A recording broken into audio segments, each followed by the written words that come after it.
The distress beacon pulsed into the void, 3 seconds of digital screaming before the mountain swallowed it whole. Sergeant Aiden Cole knew the truth as his fingers left the transmitter.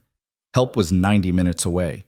His team had maybe 10, 40 hostiles closing in, 3 wounded bleeding out on frozen stone, ammunition down to final mags. The Dry Spire Mountains didn't forgive mistakes, and tonight, Viper Squad had made their last one. Then a rifle cracked from somewhere in the darkness, impossibly distant, impossibly precise. One hostile dropped, then another, and another. Someone was hunting, someone they couldn't see, someone who moved through these mountains like a ghost with a rifle and a singular purpose. No one dies tonight. If you want to see how this story ends, stick with me until the final word, and drop a comment with your city. I want to see how far this tale travels. Let's go. The first mortar round hit at 21:47 hours, and Sergeant Aiden Cole's world condensed into fire and flying granite. Down! Get down! The blast slammed him against the ridgeline, ears ringing, mouth full of dust and the metallic tang of his own blood. Around him, Viper Squad scattered into whatever cover the Dry Spire Mountains offered, which wasn't much.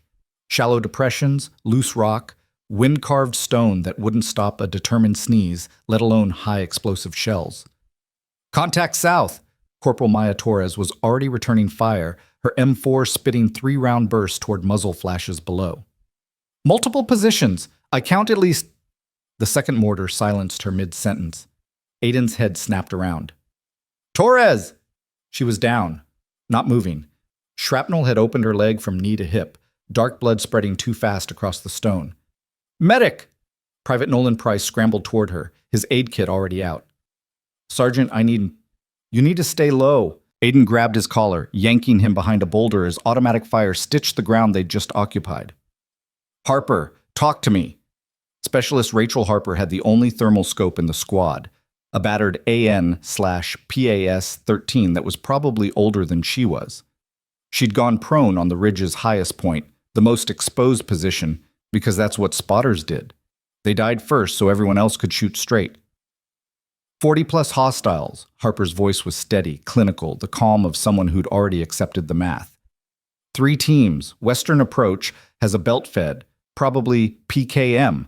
Southern groups got the mortars, 2 tubes by the sound. Eastern flanks moving up with it.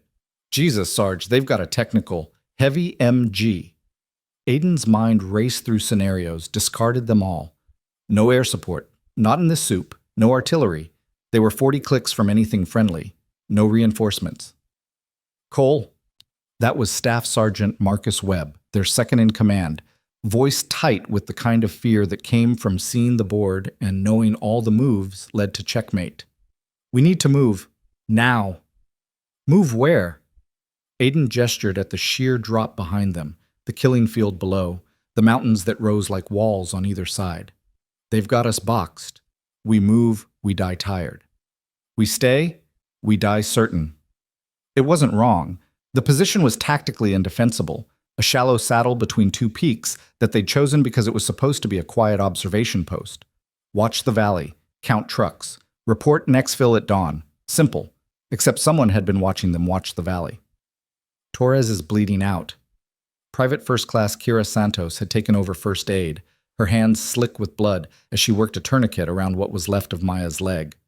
She needs a bird, now. There are no birds. Multi Specialist Dylan Hart was on the radio, his voice rising with each repeated call. Falcon 6, Falcon 6, this is Viper Actual with emergency traffic. How copy? Static. Falcon 6, do you copy? More static. The mountains didn't just swallow sound, they swallowed hope, prayer, last words.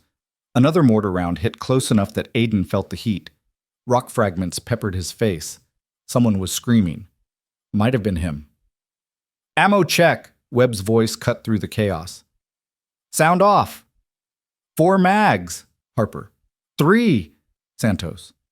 2 and change, Price, his voice cracking. 5, Hart, always precise. 3, Webb. Aiden looked down at his own vest, 2 magazines plus the one in his rifle, 90 rounds between him and whatever came after. He'd been in firefights that burned through that in 30 seconds. Conserve your ammo, he said, knowing how stupid it sounded. Controlled pairs, pick your targets. Make them count, Webb finished, their old instructor's mantra. It had seemed wise in training. Now it was just math, their bullets versus their minutes, both running out. The Western team opened up with the PKM, long traversing bursts that chewed the ridgeline to gravel. Aiden pressed himself into stone that was somehow both freezing and burning, his mind cataloging damage. Torres critical, Nolan probably concussed from that second blast. Santos and Harper solid, heart panicking, but functional, Webb. Webb was looking at him with eyes that said, "What now, Sergeant? What's the play?" There was no play. "Beacon," Aiden said. "What?" "Emergency beacon. Hit it." Hart stared at him. "Sarge, protocol says beacon is for hit the beacon." The specialist's hands moved to his vest, fingers fumbling the distress transmitter from its pouch. "Standard issue.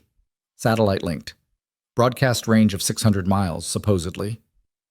Aiden had never actually seen one used, never heard of anyone who had. The device chirped once as Hart activated it, a small, optimistic sound completely at odds with their situation. Then it went silent, doing its invisible work, screaming into space. "How long?" Webb asked. "For what? The beacon just tells them we're dying, doesn't give us wings." "QRF could scramble in 90 minutes. Maybe, if they launch right now, if they fly stupid and fast, if we're still here." Webb absorbed that, nodded slowly. "So we hold for 90. We hold until we can't." Another mortar, closer. The enemy was walking them in, adjusting fire, professional. Whoever was down there had done this before. "Torres isn't going to make it 90 minutes, Santos said quietly. She wasn't being defeatist, just honest. The corporal's breathing had gone shallow and rapid, her skin the color of old paper. "Then we make it quick." Aiden checked his rifle, round-chambered, selector on semi. "Harper, I need targets. Priority is that mortar team." "On it." She shifted her scope. "Southern position, bearing 175, range, 800 meters. 2 operators, 1 spotter. They're set up behind a rock formation. Good defilade. I can't get an angle." "Can anyone?" "Negative. They're dug in smart." Of course they were. This wasn't some militia rabble. This was coordinated, competent, and very much intent on killing them all. The PKM opened up again. Rounds cracked overhead, the sound of high-velocity metal turning air into plasma. Aiden risked a glance over the boulder. Muzzle flashes winked below. Too many, too coordinated. The Western team was advancing by fire and movement, bounding from cover to cover while the PKM kept them suppressed. "Contact west!" Webb was already firing, short controlled bursts. "They're pushing!"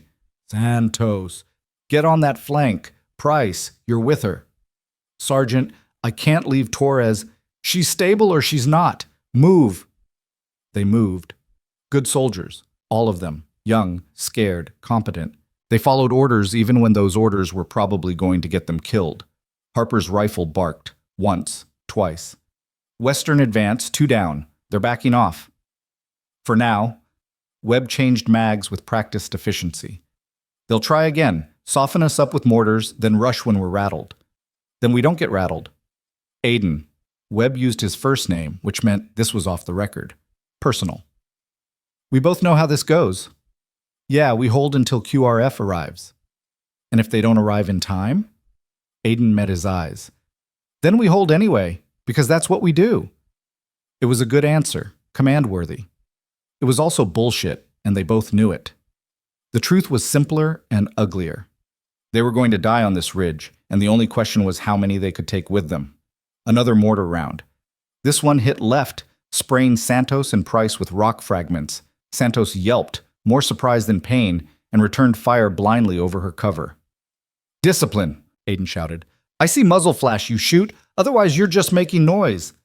"There," Harper called out. "Eastern approach, technical moving up, range 1,000 meters." Aiden swung his rifle toward the new threat. Through his optic, he could just make out the shape. A pickup truck with a heavy machine gun mounted in the bed. Russian DSHK, probably. 12.7 millimeters, big enough to punch through their cover and everyone behind it. "Can you reach it?" he asked Harper. "Maybe. Wind's tricky. I'd need 3-4 shots to walk it in." "You've got one.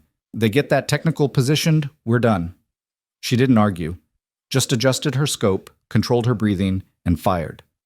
The truck kept moving. Miss. Windage was off.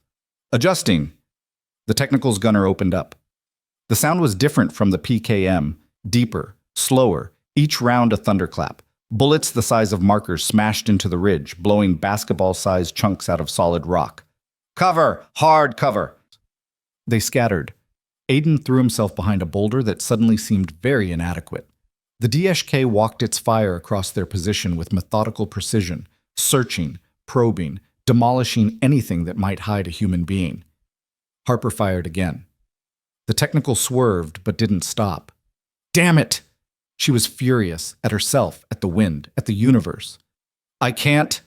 The technical's engine changed pitch. Aiden risked a look. The truck was backing up, repositioning for a better angle. They had maybe 30 seconds before it could bring that gun to bear on their entire line. Santos, Price, concentrate fire on that truck. Webb, you're with me on the western approach. Harper, keep eyes on those mortars. That's when the world changed. A single rifle shot cracked from somewhere to the north. Impossibly distant, impossibly clear. It didn't sound like their weapons. Different pitch, different rhythm. Wrong. And one of the figures advancing from the west dropped like someone had cut his strings. What the? Webb's head snapped around. Who's shooting? I don't know. Aiden scanned the northern ridge through his optic. Nothing, just rock and fog and darkness. Another shot, another hostile down. The technical's gunner, who'd been traversing his weapon toward them, simply folded over his gun and went still. Sniper, Harper breathed. Friendly sniper. Range has to be 900 meters, maybe more? From where? Webb was scanning the ridgeline with his naked eyes, as if that would help. I don't see anyone. Neither do I, but somebody's... 3 more shots in rapid succession. Each one found flesh. The Western assault team, which had been advancing with professional discipline, suddenly lost that discipline. Men dove for cover. The PKM went silent. Someone was shouting in a language Aiden didn't recognize. They're retreating, Santos sounded disbelieving. The Western team is pulling back. Don't celebrate yet. Aiden kept his rifle up, his eyes moving between sectors. Could be a feint. Could be... The mortars opened up again, but this time they weren't firing at Viper Squad. They were firing north, random desperate shots into the fog, trying to suppress a target they couldn't see. One of the mortar operators pitched backward, dead before he hit the ground. Jesus Christ, Price whispered. Who is this guy? Thermal signature small. Harper had her scope pressed tight to her eye. Fast, moving between positions after every shot. I think it's a woman. A woman? Webb laughed, slightly hysterical. One woman is doing this? One woman with one hell of a rifle. Aiden's mind raced. Friendly sniper, had to be. But they were 40 clicks from friendly lines. No way to get here this fast. Unless she'd been here all along. Watching, waiting. Another shot. The second mortar operator went down. The enemy's return fire intensified, panicked now, spraying the northern ridge with everything they had. Aiden could hear the fear in their shooting, the desperation. They'd gone from hunters to hunted in the span of minutes. Sarge, Hart was staring at his radio like it had just spoken. I'm getting traffic. Encrypted burst transmission. From who? Don't know. It's not our frequency, but it's close, real close. Put it on speaker. Hart adjusted the radio. Static hissed, then cleared. A voice emerged, female, calm, with the kind of flat effect that came from total concentration. Viper. Actual, this is Raven. Hold your position. Do not advance. I'm cleaning house. The transmission cut off. Aiden stared at the radio, at Webb, at Harper. Raven? Santos asked. Who the hell is Raven? I don't know. Aiden keyed his transmit. Raven, Viper actual. What's your position? How many are you? Static. Then, 1. North Ridge. You're welcome to help, but stay clear of my firing lanes. Raven out. Wait. But she was gone. Just the hiss of empty frequencies and the crack of a rifle speaking in the dark. Webb looked at Aiden. One person. Apparently. One person is destroying a 40-man assault force. Apparently. I don't believe it. Believe what you want. Right now, she's the only reason we're not dead. Another shot from the north, Another hostile down. This one had been trying to flank through the eastern rocks. She'd spotted him, calculated the shot through terrain Aiden couldn't even see clearly, and put him down at what had to be 1,000 meters. "She's good," Harper said quietly. Professional respect from one shooter to another. Really, really good. The enemy was in full disarray now. The disciplined assault had fractured into desperate pockets of men trying not to die. Some were retreating, others were pinned, unable to move without exposing themselves to that invisible rifle. A few were still trying to fight back, their tracers arcing uselessly toward a ghost. "Torres is stable." Santos had returned to the wounded corporal, checking vitals with shaking hands. "Still critical, but the bleeding's controlled. She might make it." Might. It was better than the certainty of 5 minutes ago. Aiden watched the carnage below through his optic. Bodies littered the mountainside. The technical sat silent, its gunner draped over the DSHK like a discarded coat. The mortar position was abandoned, both operators down. The PKM team had vanished entirely, retreated or eliminated, he couldn't tell. 12 minutes since the first shot, maybe 15 hostiles down. 0 casualties on the friendly side. It was the most lopsided engagement Aiden had ever witnessed. "Movement," Harper called. "Valley floor, vehicles." Aiden's momentary relief evaporated. He swung his optic down. Headlights. Multiple vehicles moving up the mountain road. The bulk and shape resolved as they drew closer. Armored personnel carriers. At least 2, maybe 3. And behind them, something bigger. "Contact armor," he said, his voice flat. 2 APCs, 1 technical with mounted gun, and is that a BTR? Harper adjusted her scope. "Confirmed. BTR 80, cannon carrier." Webb swore softly. "Our mysterious friend can't shoot through steel." "No." Aiden's hand moved to the radio. "Raven, Viper actual. We have armor inbound. Multiple vehicles. Do you copy?" Silence. Then, "I see them. Can you hold your position? I'll handle it." The transmission cut off again. Aiden wanted to key back, to ask how exactly one sniper was supposed to handle armored vehicles, but Harper grabbed his arm. "She's moving, fast, changing position to... I think she's setting up for vehicle interdiction." "With what? You can't kill a BTR with a rifle." "Maybe she knows something we don't." The vehicles ground closer. The lead APC was buttoned up tight, just a vision slit for the driver. The technical's gunner swept his weapon back and forth, searching for targets. And the BTR? The BTR was a rolling fortress, its 14.5mm cannon capable of turning their position into a crater. Aiden checked his rifle. 2 magazines left. Against armor, they might as well be throwing rocks. "If she can't stop them," Webb said quietly, "we retreat, down the eastern slope. Take our chances in the valley. Torres can't move. Then we carry her." "Through a minefield of hostiles in the dark? Webb, that's..." The sniper's rifle cracked. The technical's gunner jerked and fell. The driver, panicking without his gunner, swerved hard. Too hard. The truck's front wheel caught a rock. The whole vehicle tilted, and then momentum and gravity took over. It flipped once, twice, tumbling down the mountainside in a shower of sparks and torn metal. "Holy..." Price was transfixed. "She just... Wait." Harper's voice was tight. "She's targeting the APC, the lead one. She's aiming for the external fuel tank." "That's insane. You can't puncture a fuel tank at that range with..." The rifle cracked. Nothing happened. Then diesel began to spray from the APC's flank, a dark fountain in the vehicle's headlights. The driver stopped, confused. Crew began to bail out, probably thinking they were under RPG fire. 2 crew members made it 3 steps before they dropped. The third made it 4. The fourth didn't make it out of the hatch. "She's killing the dismounts." Webb was mesmerized. "Using the fuel leak to force them out, then picking them off. That's not tactics." Harper shook her head slowly. "That's art." The second APC tried to maneuver around the disabled first. Bad idea. It exposed its flank to the northern ridge. Aiden didn't see where the shot went, but suddenly the APC was trailing smoke from its engine compartment. It ground to a halt, crew bailing. She got 3 of them before the others made it to cover. That left the BTR.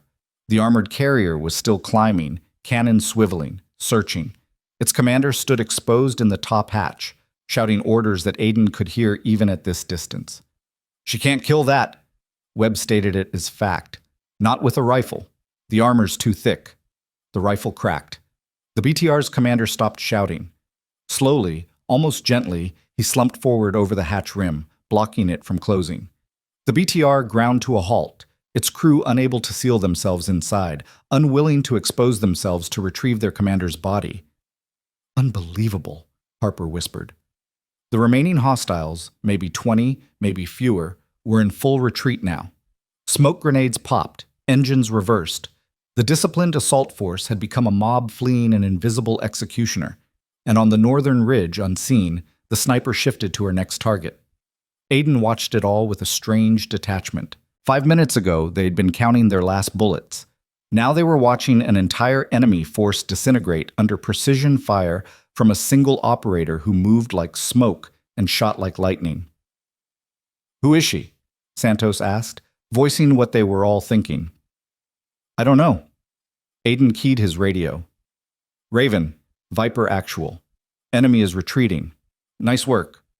What's your status?" "Static." Then, unexpectedly, "Engaged. Counter sniper. Stay down." "What?" A rifle shot cracked from somewhere to the east. Different sound, different rhythm, not Raven's weapon. Rock exploded on the northern ridge, right where Aiden thought she'd been positioned. "She's taking fire!" Harper tried to track the incoming shooter with her thermal scope. Eastern cliff face, elevated position, range, 900 meters. He's good. Really good. He almost... Another shot from the east. Raven's rifle answered immediately. 2 shots, fast, from a slightly different position. Silence. Then, counter sniper neutralized. Raven out. Just like that. 2 seconds, 2 shots, problem solved. "Jesus," Price breathed. "She just won a sniper duel in 2 seconds." "I don't think it was much of a duel," Harper said quietly. She was studying the eastern cliff through her scope, professional interest overriding her fear. She baited him, drew his fire with a decoy, moved during his shot, and fired from a new position while he was still tracking the false target. Textbook counter-sniping. Perfect execution. "Who trains like that?" Webb asked.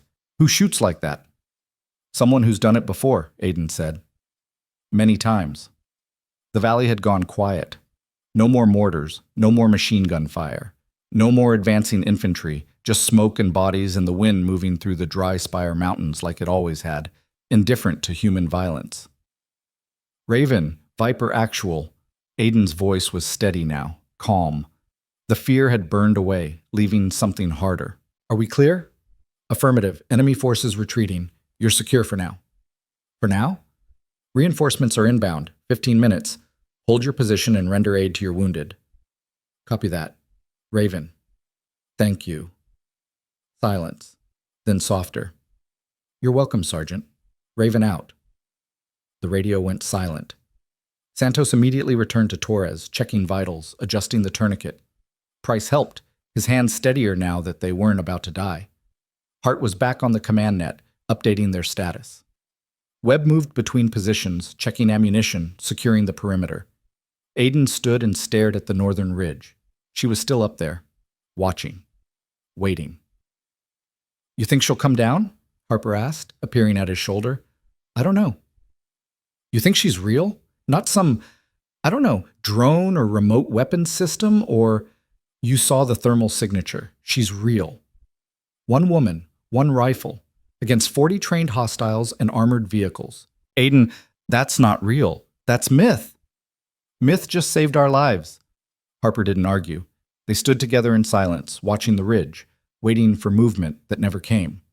15 minutes later, the distinct thump, thump, thump of rotors echoed through the valley. A Blackhawk appeared, flying low and fast, its pilots pushing the envelope in the fog. It circled once, spotted their IR strobes, and settled onto the flattest piece of ground available. The crew chief jumped out, medics behind him. They went straight to Torres, loading her onto a stretcher with practiced efficiency. Nolan was next. Concussion protocol, he'd need observation. The rest of Viper Squad was ambulatory, though Santos had taken some shrapnel and wouldn't admit it. "Sergeant Cole?" The Blackhawk's pilot, a captain with too many flight hours and not enough sleep, approached with a tactical tablet. "I need your debrief. What the hell happened up here?" Aiden opened his mouth, closed it. How did you explain what had happened? How did you put it in a report? We were engaged by superior forces, he said carefully. 40-plus hostiles, coordinated assault. We called for QRF and held position. Enemy was driven off by... He stopped. The pilot was looking at him expectantly. By what, Sergeant? By friendly fire support. From where? There's no fire base within range. No air assets were dispatched until we got your beacon. Aiden glanced at the northern ridge. Still nothing. I don't know, sir, but someone was shooting. Someone saved us. The pilot followed his gaze, frowned. Someone. Yes, sir. You get a name? Unit designation? Call sign? Aiden hesitated. Then, Raven.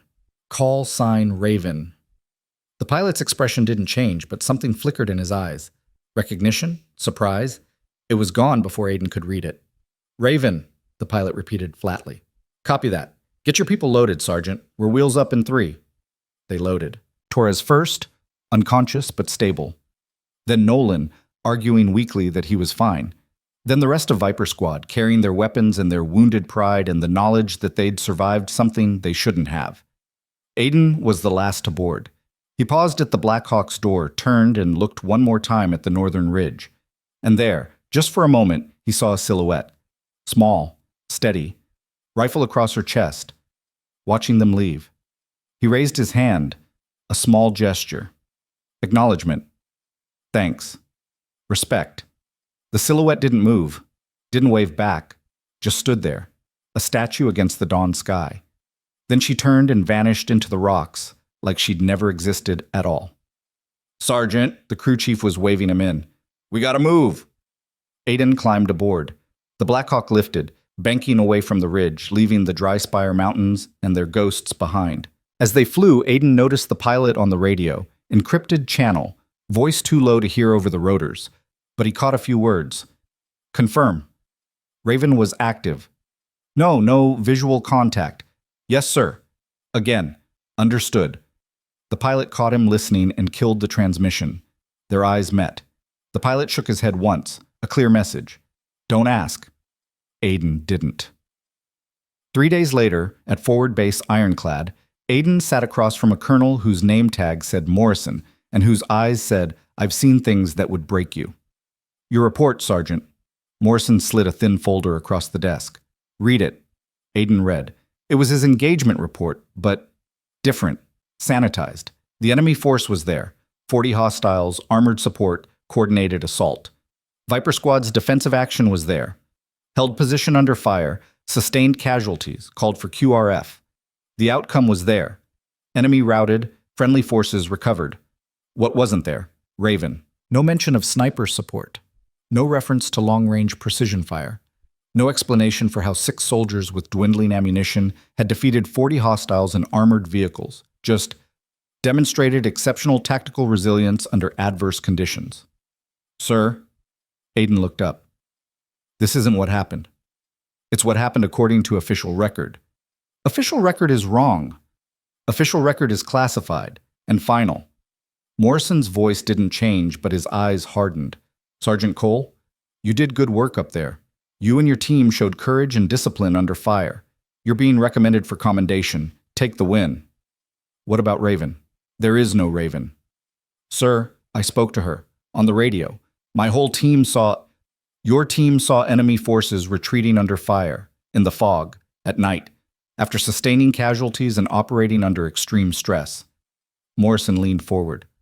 Memory is unreliable, Sergeant, especially in combat. Especially when you're counting your last bullets and making peace with death. The mind creates narratives, heroes, angels, whatever it needs to cope. That's bullshit, sir. With respect. That's reality. With finality. Morrison stood, signaling the conversation was over. You held your ground. You saved your team. Be proud of that. The rest, he gestured at the folder, the rest is above your pay grade. And mine. Dismissed. Aiden wanted to argue, wanted to demand answers, wanted to know who she was, where she'd come from, why she'd been there. But he was a sergeant in the United States Army, and a colonel had just given him a direct order disguised as advice. He saluted. left. Outside Morrison's office, the rest of Viper Squad was waiting. They looked at him with questions in their eyes. "Well?" Webb asked. "Official record says we held the position through tactical resilience." "That's it?" "That's it." Harper laughed bitterly. "Tactical resilience. Right. Not a ghost sniper who killed 30 hostiles in 12 minutes. There is no ghost sniper." Aiden repeated Morrison's words, tasting ash. "Official record." They absorbed that. Santos looked angry. Price looked confused. Hart looked unsurprised. He'd probably already guessed how this would go. Webb just looked tired. "So what do we do?" Santos asked. "We accept our commendations. We tell the story we're allowed to tell. We move on." "And her?" Aiden thought of the silhouette on the ridge, the calm voice on the radio, the impossible shots in the dark. She was never there. They stood in silence, 6 soldiers who knew the truth and couldn't speak it. Then Harper said quietly, "My bunk. 20 minutes. All of you." In Harper's quarters, she pulled a manila envelope from her footlocker. No markings, no postage. Just appeared on her bunk that morning, she said. Inside, a photograph. It showed a silhouette on a ridge at sunset. Small figure, rifle across chest, facing away from the camera. The Dry Spire Mountains stretched behind her, beautiful and lethal. Handwritten across the bottom in precise script. "Where others see darkness, I see the path forward." No signature, no explanation. They passed it around, this proof that couldn't be proven, this evidence that wouldn't be entered. "We keep this," Harper said. It wasn't a question. "We keep this," Aiden agreed. Price spoke up, his voice young and uncertain. "What do you think she meant? Where others see darkness?" Webb answered, "It means while we were seeing our own death, she was seeing targets. While we were counting our last bullets, she was counting theirs. While we saw impossible odds, she saw a problem with a solution," Aiden finished, "and then she solved it." They stood together in Harper's small room, looking at a photograph of someone who officially didn't exist, who had saved their lives, who had vanished like smoke. Outside, Forward Base Ironclad continued its routine.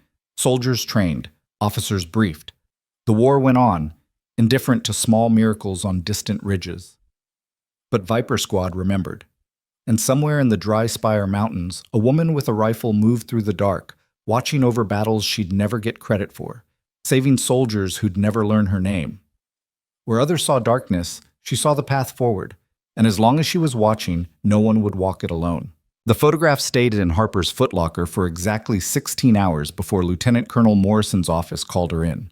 She knew before she walked through the door, the way the admin specialist wouldn't meet her eyes, the way Morrison's aide stood just a little too close to the entrance, blocking casual exit, the way Morrison himself sat behind his desk with his hands folded, waiting. "Specialist Harper." Morrison's voice was conversational, almost friendly. "Have a seat." She sat, kept her spine straight, her face neutral. Infantry training, show nothing, admit nothing, survive the interrogation. Morrison opened a drawer, pulled out a manila envelope. No markings. Harper's stomach went cold. "This arrived at your quarters yesterday morning," Morrison said. "You want to tell me where it came from?" "No idea, sir. It was just there." "Just there. On your bunk. Inside a secure military facility, past 3 checkpoints and armed guards, just appeared." "Yes, sir." Morrison pulled out the photograph, laid it on the desk between them. The silhouette on the ridge stared back, eternal and anonymous. "You showed this to your squad," Morrison said. It wasn't a question. Harper said nothing. The Fifth Amendment didn't apply in the military, but silence was still a weapon if you knew how to use it. "Specialist, I'm going to explain something to you." Morrison leaned back in his chair, suddenly looking every one of his 40-some years. "There are operations that happen in the dark. Quiet operations. Unofficial operations. Operations that save lives and win wars and never make it into any report. Ever. You understand?" "Yes, sir." "These operations work because they stay dark. Because people like you don't take photographs and pass them around like trading cards." His voice hardened. "Because when you're told something didn't happen, you accept that and move on." "Even when it did happen, sir?" "Especially then." They stared at each other across the desk. Harper thought about Viper Squad bleeding out on that ridge, about Torres dying by inches, about counting final bullets and making peace with death, about a voice on the radio saying, "Hold your position, I'm cleaning house." "She saved us," Harper said quietly. "I know." "Then why erase her?" Morrison was silent for a long moment. When he spoke again, his voice was different, tired, almost human. "Because if she exists, people ask questions.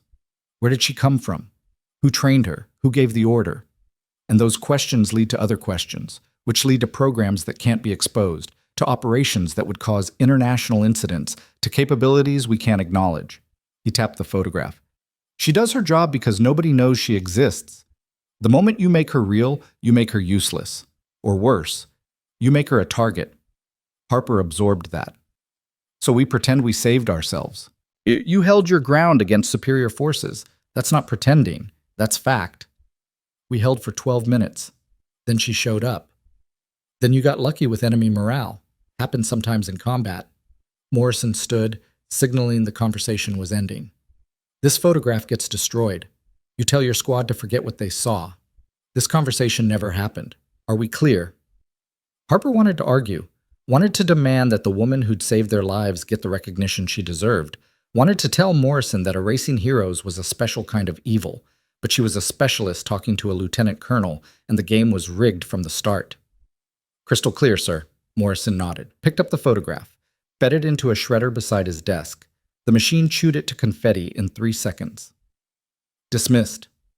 Harper stood, saluted, walked out with her spine straight and her hands steady, and the image of that silhouette burned into her memory where no shredder could reach it.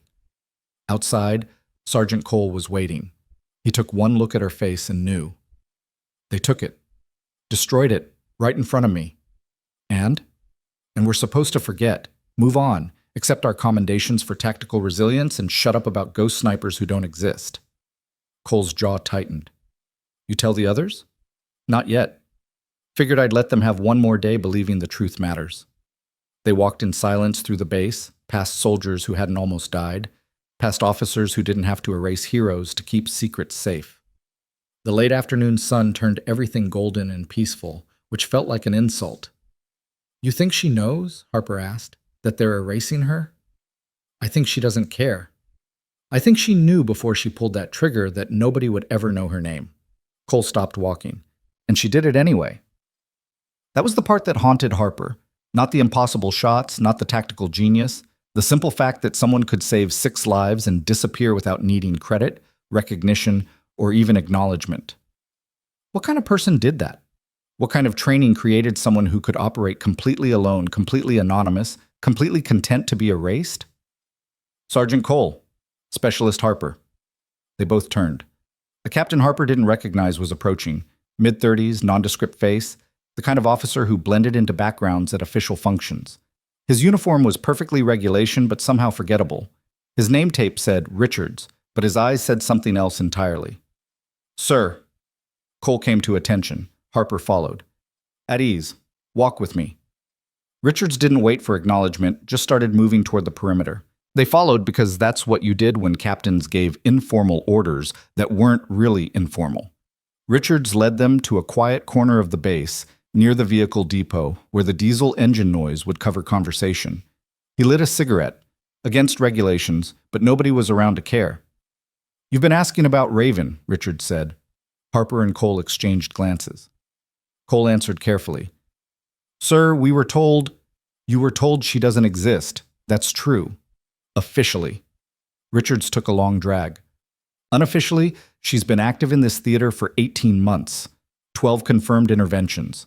Maybe more we don't know about. Ghost overwatch for operations that go sideways. She shows up, fixes the problem, vanishes. Nobody sees her face. Nobody learns her real name. Nobody puts her in a report." "Why are you telling us this?" Harper asked. "Because you almost died for your country, and you deserve to know that when you needed help, someone answered, even if that answer can never be official." He flicked ash. "Also because Morrison thinks intimidation works better than information." "I disagree." "Who is she?" Cole's voice was tight. "Where does she come from?" "Can't tell you that. Don't know most of it myself. What I do know, she's American. Special operations background, but not any unit you'd recognize. She volunteered for something experimental, something that takes the best shooters and turns them into something else. Solo operators, deep cover, deniable assets. That's not a program. That's a ghost story. This whole war is ghost stories, Sergeant. You just happen to be saved by one. Richards dropped his cigarette, ground it under his boot. She'll keep operating, keep saving soldiers who will never know her name. And you'll keep your mouths shut about what you saw, because talking gets her killed. We clear? Why doesn't she just come in? Harper asked. Work officially. Get the credit and support, and because official means oversight, means lawyers and rules of engagement and politicians second-guessing every shot. Unofficial means she can do what needs doing without asking permission. Richards met her eyes. You were pinned down by 40 hostiles with armor support. Official channels would have debated authorization for fire support until you were corpses. She just started shooting. Which would you prefer? Harper didn't answer. Didn't need to. Richards nodded. Thought so. Forget this conversation happened. Forget you ever heard the name Raven. Go back to your squad and be grateful you're alive. He started to walk away, then paused. One more thing. She chose to save you. Could have stayed hidden, let the situation play out, waited for someone more important. But she saw 6 soldiers about to die and decided that wasn't acceptable. Remember that. Honor that. And never, ever speak it out loud. He disappeared into the diesel smoke, leaving them alone with knowledge they couldn't share and gratitude they couldn't express. Cole turned to Harper. We tell the others? What would we tell them? That some captain we don't know confirmed something we're supposed to forget about someone who doesn't exist? She laughed bitterly. Morrison was right. The more we know, the more dangerous it gets. For her, for us. So we just let it go. We let it go. They stood together in the noise and the heat, 2 soldiers carrying a secret that was somehow both massive and completely meaningless. The truth wouldn't set anyone free. It would just get people killed. But 3 days later, another envelope appeared, this time on Cole's bunk. Inside, a different photograph. Not the silhouette on the ridge. This one showed the northern approach to their position from ground level. The angle suggested it was taken just after the battle, maybe minutes after the Black Hawk had lifted off. The foreground was sharp, spent brass casings scattered across rock, boot prints in loose scree, the slight depression where she'd positioned herself for that first impossible shot. But the background was what mattered. You could see Viper Squad's position from here. Every piece of cover, every firing lane, every vulnerability. She'd had the high ground, perfect overwatch, complete situational awareness, and she'd used it to protect them with surgical precision. Handwritten on the back, you held the line, I held the dark. Fair trade. Cole stared at it for a long time. Then he did what Morrison had ordered him not to do. He called the squad together and showed them. She's still watching, Santos said quietly. Isn't she? Maybe. Or maybe she's moved on to the next crisis, next squad that needs saving. Cole turned the photo over, reading the message again. Either way, she wants us to know she doesn't regret it, that we were worth saving. Of course we were worth saving, Price said, sounding offended. We're soldiers. Not everyone agrees. Webb cut in. You know how many operations go bad?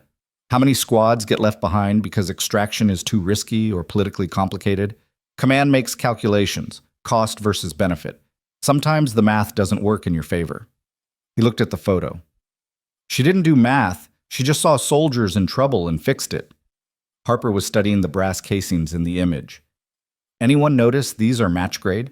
Not military issue. Custom loads. She's hand-loading her ammunition for maximum accuracy. How can you tell from a photo? The primer strikes. See how uniform they are? That's not mass production. That's someone who treats every round like it might save a life. Harper's voice carried professional respect. She's not just good. She's obsessive. Perfectionist. Every detail matters because one mistake means someone dies.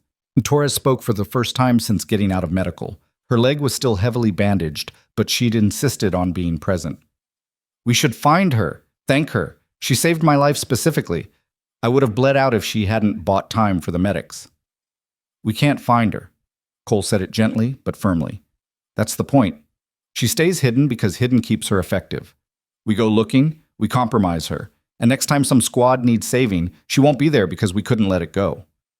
So we just accept it, take the gift and ask no questions? That's exactly what we do. Torres didn't like it. None of them did. But they understood. Being saved came with conditions. Silence was the price of survival. Cole took the photograph and added it to Harper's footlocker, which had become their unofficial archive of things that didn't exist. 2 images now, 2 pieces of evidence that would never reach official record.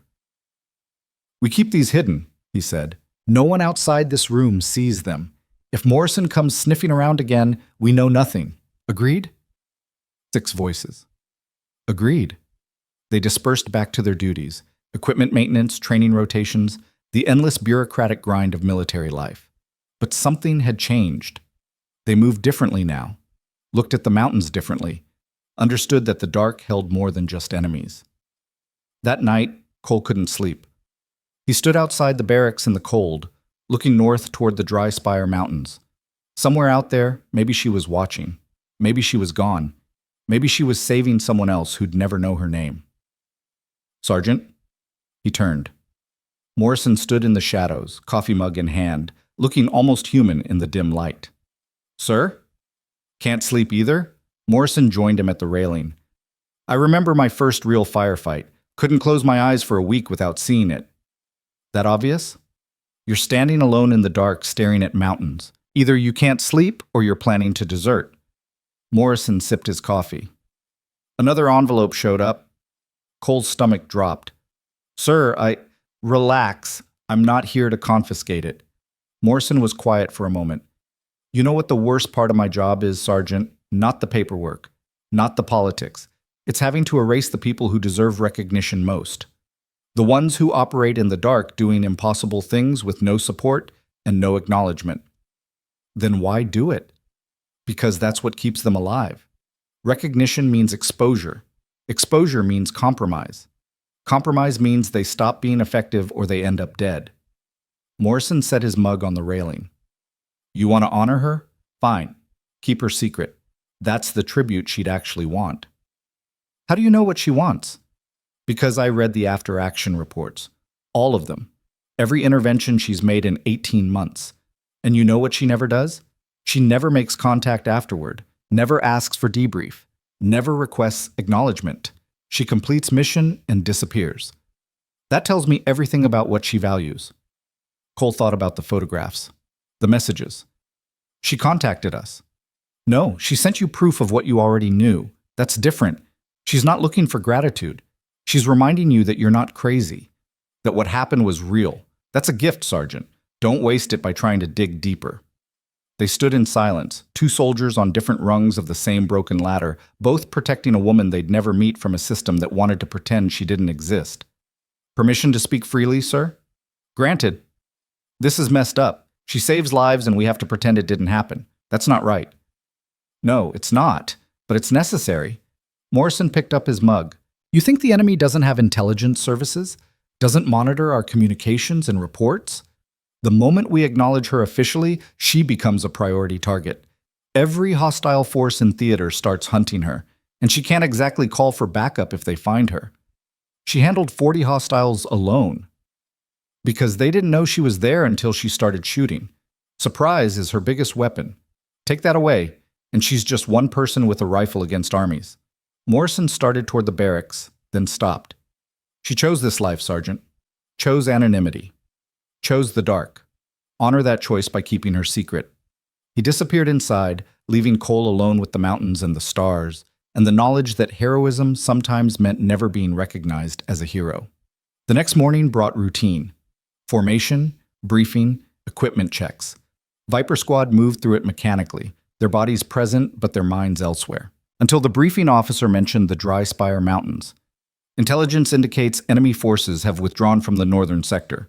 Unusual pattern. Normally they contest territory aggressively, but something spooked them. They're calling it the Ghost Ridge now, refusing to operate in that area." Cole and Harper exchanged glances. The officer continued, oblivious. "Command wants a recon patrol to investigate. See if we can exploit their superstition. Viper Squad, you're familiar with the terrain. You'll lead the patrol." "Sir." Cole stood. "When do we deploy?" 48 hours, full combat load. You'll be out there for 5 days, mapping enemy movement patterns and establishing observation posts. 5 days in the Dry Spire Mountains, where she might still be operating, where they might actually see her again, or where they might compromise her position by being too obvious about looking. After the briefing, Webb pulled Cole aside. You thinking what I'm thinking? That this is a terrible idea? That this is a chance to find answers? No. Cole's voice was sharp.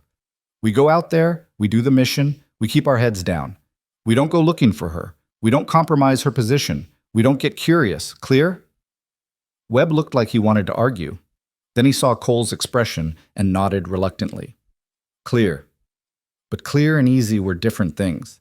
48 hours later, Viper Squad loaded into a Blackhawk. Different bird, same destination. Torres was still on medical, replaced temporarily by a corporal named Davis, who didn't know the history and didn't need to. The flight took them back into the mountains, back to terrain that had almost killed them, back to ridges that held secrets. Cole watched the landscape scroll past and tried not to scan for silhouettes on high ground. They landed at dawn, 2 clicks from their previous position. The pilot didn't linger, just dropped them fast and low and got out before the mountains could grab him. The rotors faded, replaced by wind and silence. Spread out, Cole checked his compass. We'll establish primary observation post on the eastern ridge. Harper, you and Santos take point. Webb, rear security. Davis, you're with me. Standard tactical column. They moved through the rocks like they'd been trained, slow, methodical, checking corners and scanning ridge lines. The mountains felt different in daylight, less menacing, more mundane, just rock and sky and the occasional hardy shrub clinging to impossible angles. Harper's hand went up. Stop signal. Cole moved forward, keeping low. Harper pointed to the ground. Brass casings, half buried in scree, easy to miss. Match-grade ammunition, custom loads. She'd been here. Maybe days ago, maybe hours. The casings were scattered in a rough line, multiple firing positions, exactly like she'd described in training doctrine. Never shoot twice from the same place. Sir?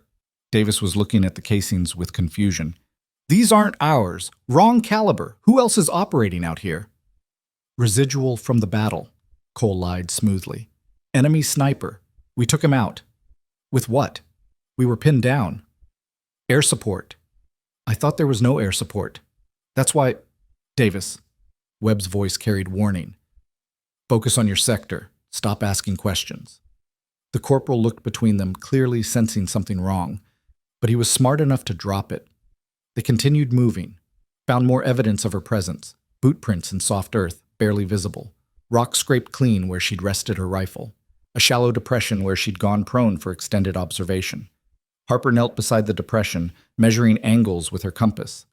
Perfect overwatch position, clear sight lines to the valley, multiple escape routes, textbook. She teaches textbook, Santos murmured. That's the scary part. Somewhere, someone trained her to this level, which means there might be more like her. The thought hung heavy. One ghost sniper was miracle enough. A program of them was terrifying. They established their observation post by midday, a reinforced position with good cover and excellent visibility. Professional, sustainable, exactly what command wanted.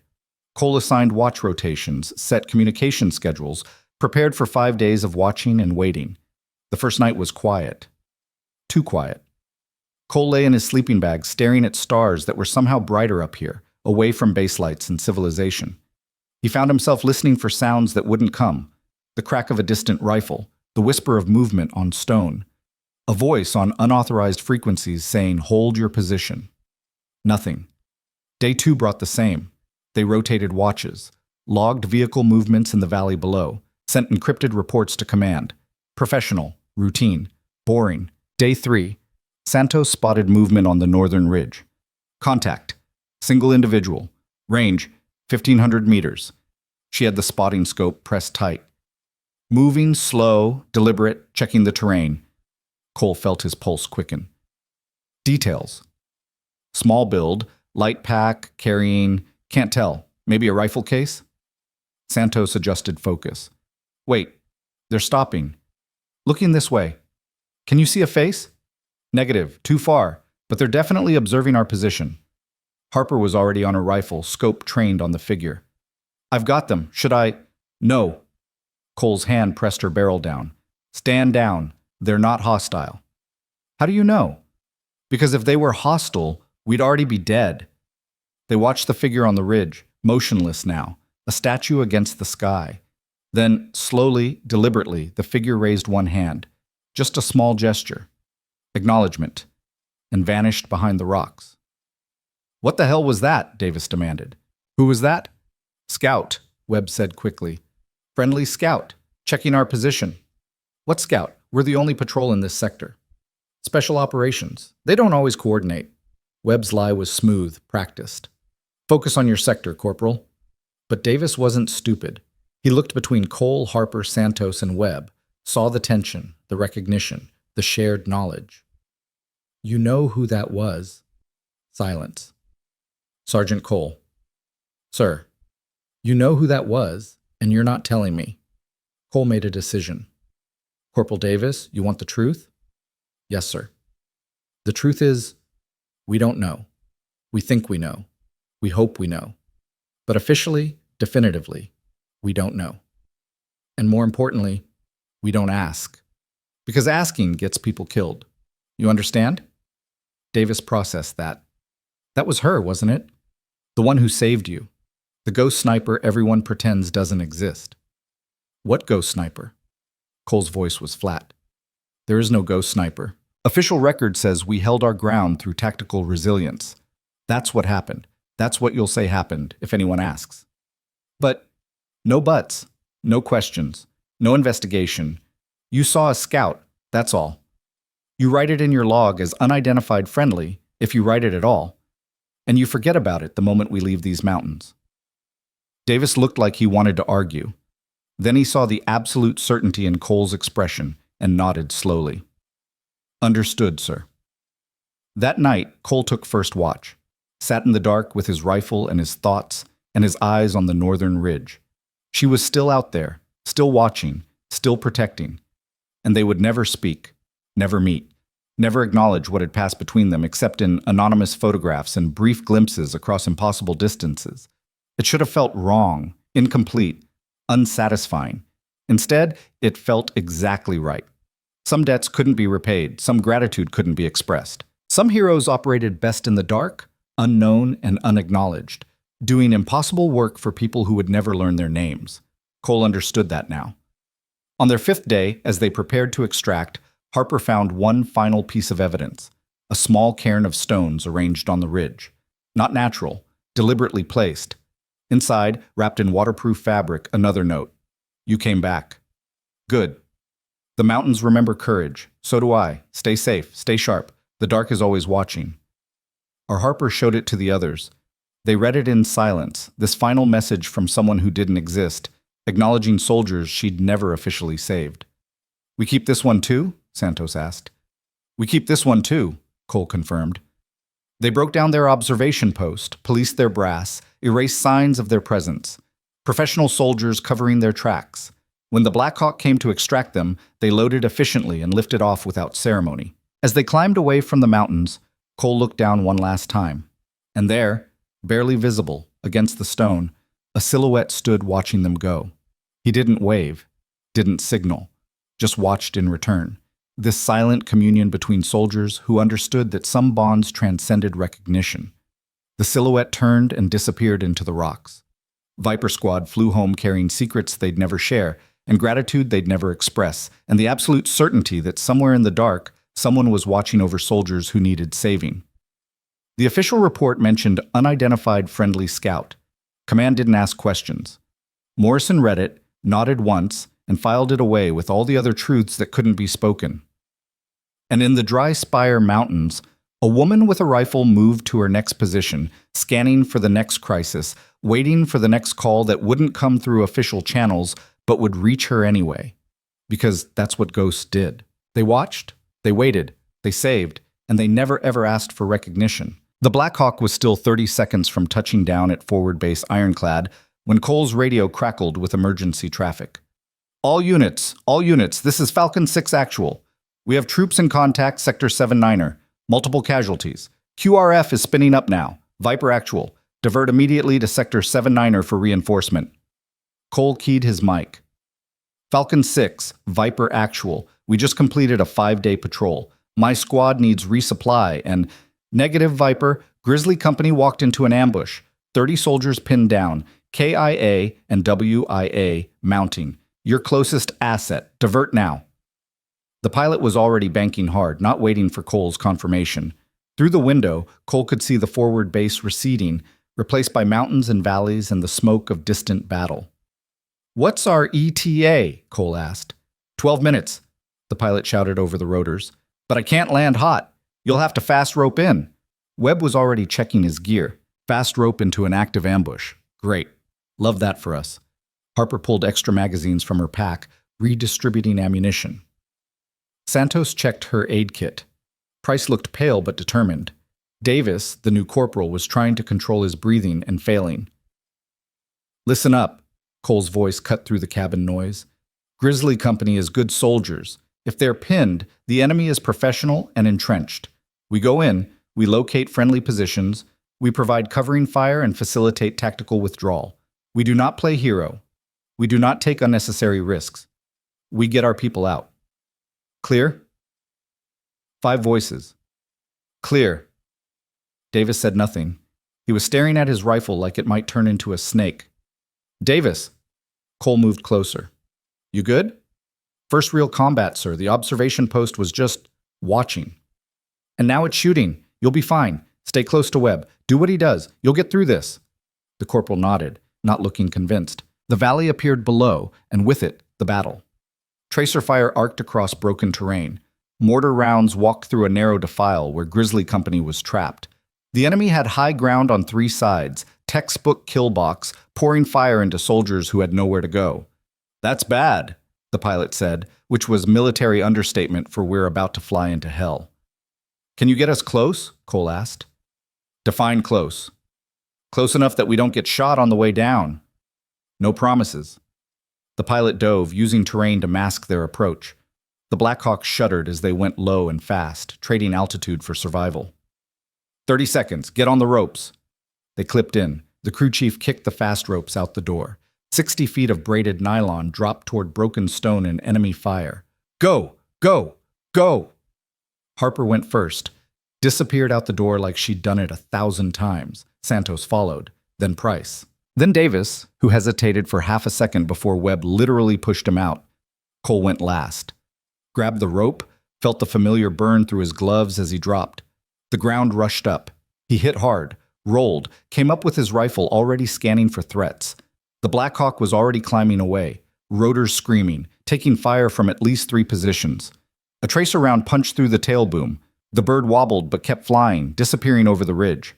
Viper Squad, rally on me! Cole moved toward the nearest cover, a jumble of boulders that provided some protection from the eastern ridge. His team materialized from the dust, all present, all functional. Except Davis, who was frozen in the open, staring at the carnage around him. Davis, move! The corporal didn't respond. Paralyzed. Combat shock. Happened sometimes to new soldiers when reality collided with training. Webb sprinted out, grabbed Davis by his plate carrier, and physically dragged him into cover. Rounds snapped past them, close enough to feel. They made it behind the boulder with inches to spare. Snap out of it! Webb shook the corporal hard. You freeze, you die. You die. I'm pissed. Don't make me pissed. Davis blinked, nodded. Some color returned to his face. There we go. Now get on that rifle and make yourself useful. Cole was already on the radio. Grizzly Actual, this is Viper Actual. We're on site. What's your status? Static. Then a voice, strained and desperate. Viper, this is Grizzly 2. Actual is KIA. We've got 15 WIA, unknown number KIA. We're pinned in the defile, taking fire from north, east, and south. We need immediate extract. Copy status. We're going to suppress enemy positions and cover your withdrawal. What's your ammo state? Critical. Most squads are down to final mags. Of course they were. Cole scanned the terrain with his optic, mapping the battlefield. Grizzly Company was stuck in a natural trench, good cover from direct fire, but perfect target for mortars and plunging fire from elevated positions. The enemy controlled every advantage. Harper, I need targets. She was already scanning with her thermal scope. North Ridge has at least 2 machine gun positions. East has a mortar team. That's where most of the incoming is originating. South looks like dismounted infantry, maybe 20 strong, trying to flank. Can we suppress them? Not all of them, not with 6 rifles. Cole's mind raced through options, discarded them all. They were outnumbered, outgunned, and completely exposed. Standard tactics wouldn't work. They needed an advantage they didn't have. They needed a miracle. Or a ghost. The thought hit him like cold water. She was out here, somewhere. Maybe watching right now. Maybe calculating angles and wind drift and the best way to turn this disaster around. But you couldn't call a ghost, couldn't request her on official channels. She came when she decided to come, not before. Unless... Cole switched to the unauthorized frequency she'd used before, the one that technically didn't exist. He keyed his mic, knowing this was probably stupid, possibly treasonous, definitely against every protocol Morrison had warned him about. Raven, any station, this is Viper Actual on emergency frequency. We have 30 soldiers pinned in Sector 7-9er, multiple KIA and WIA. If you're listening, we could use that magic again. Static. He tried once more. Raven, we're outgunned and outpositioned. These are good soldiers. They don't deserve to die in a defile because we can't get them out. If you're out there, please. Nothing. Webb looked at him. You really think she's listening? I don't know, but I'm out of better ideas. Harper swore suddenly. Contact south. They're pushing the flank. The Southern Infantry Group had started moving, fire and maneuver, professional tactics, bounding from cover to cover while their support positions kept Grizzly suppressed. They'd be in assault range in minutes. Engage at will! Cole brought his rifle up, found a target, fired. The hostile dropped. He shifted to the next. We need to break their momentum. Viper Squad opened up with concentrated fire. Disciplined, professional. But 6 rifles against 20 was still bad math. They slowed the advance but couldn't stop it. The mortars kept falling. Each round claimed real estate in the defile, and Grizzly Company was running out of real estate fast. Grizzly 2, you need to move now, Cole shouted into the radio. Fighting withdrawal, back toward our position, we'll cover. Negative, Viper. Half my squad can't walk. We move, they die. You stay. Everyone dies. Before Grizzly could respond, a single rifle shot cracked from somewhere impossibly distant.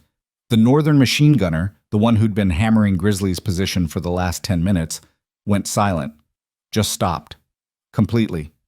Cole's heart jumped. Harper, did you? Wasn't me. Wasn't any of us.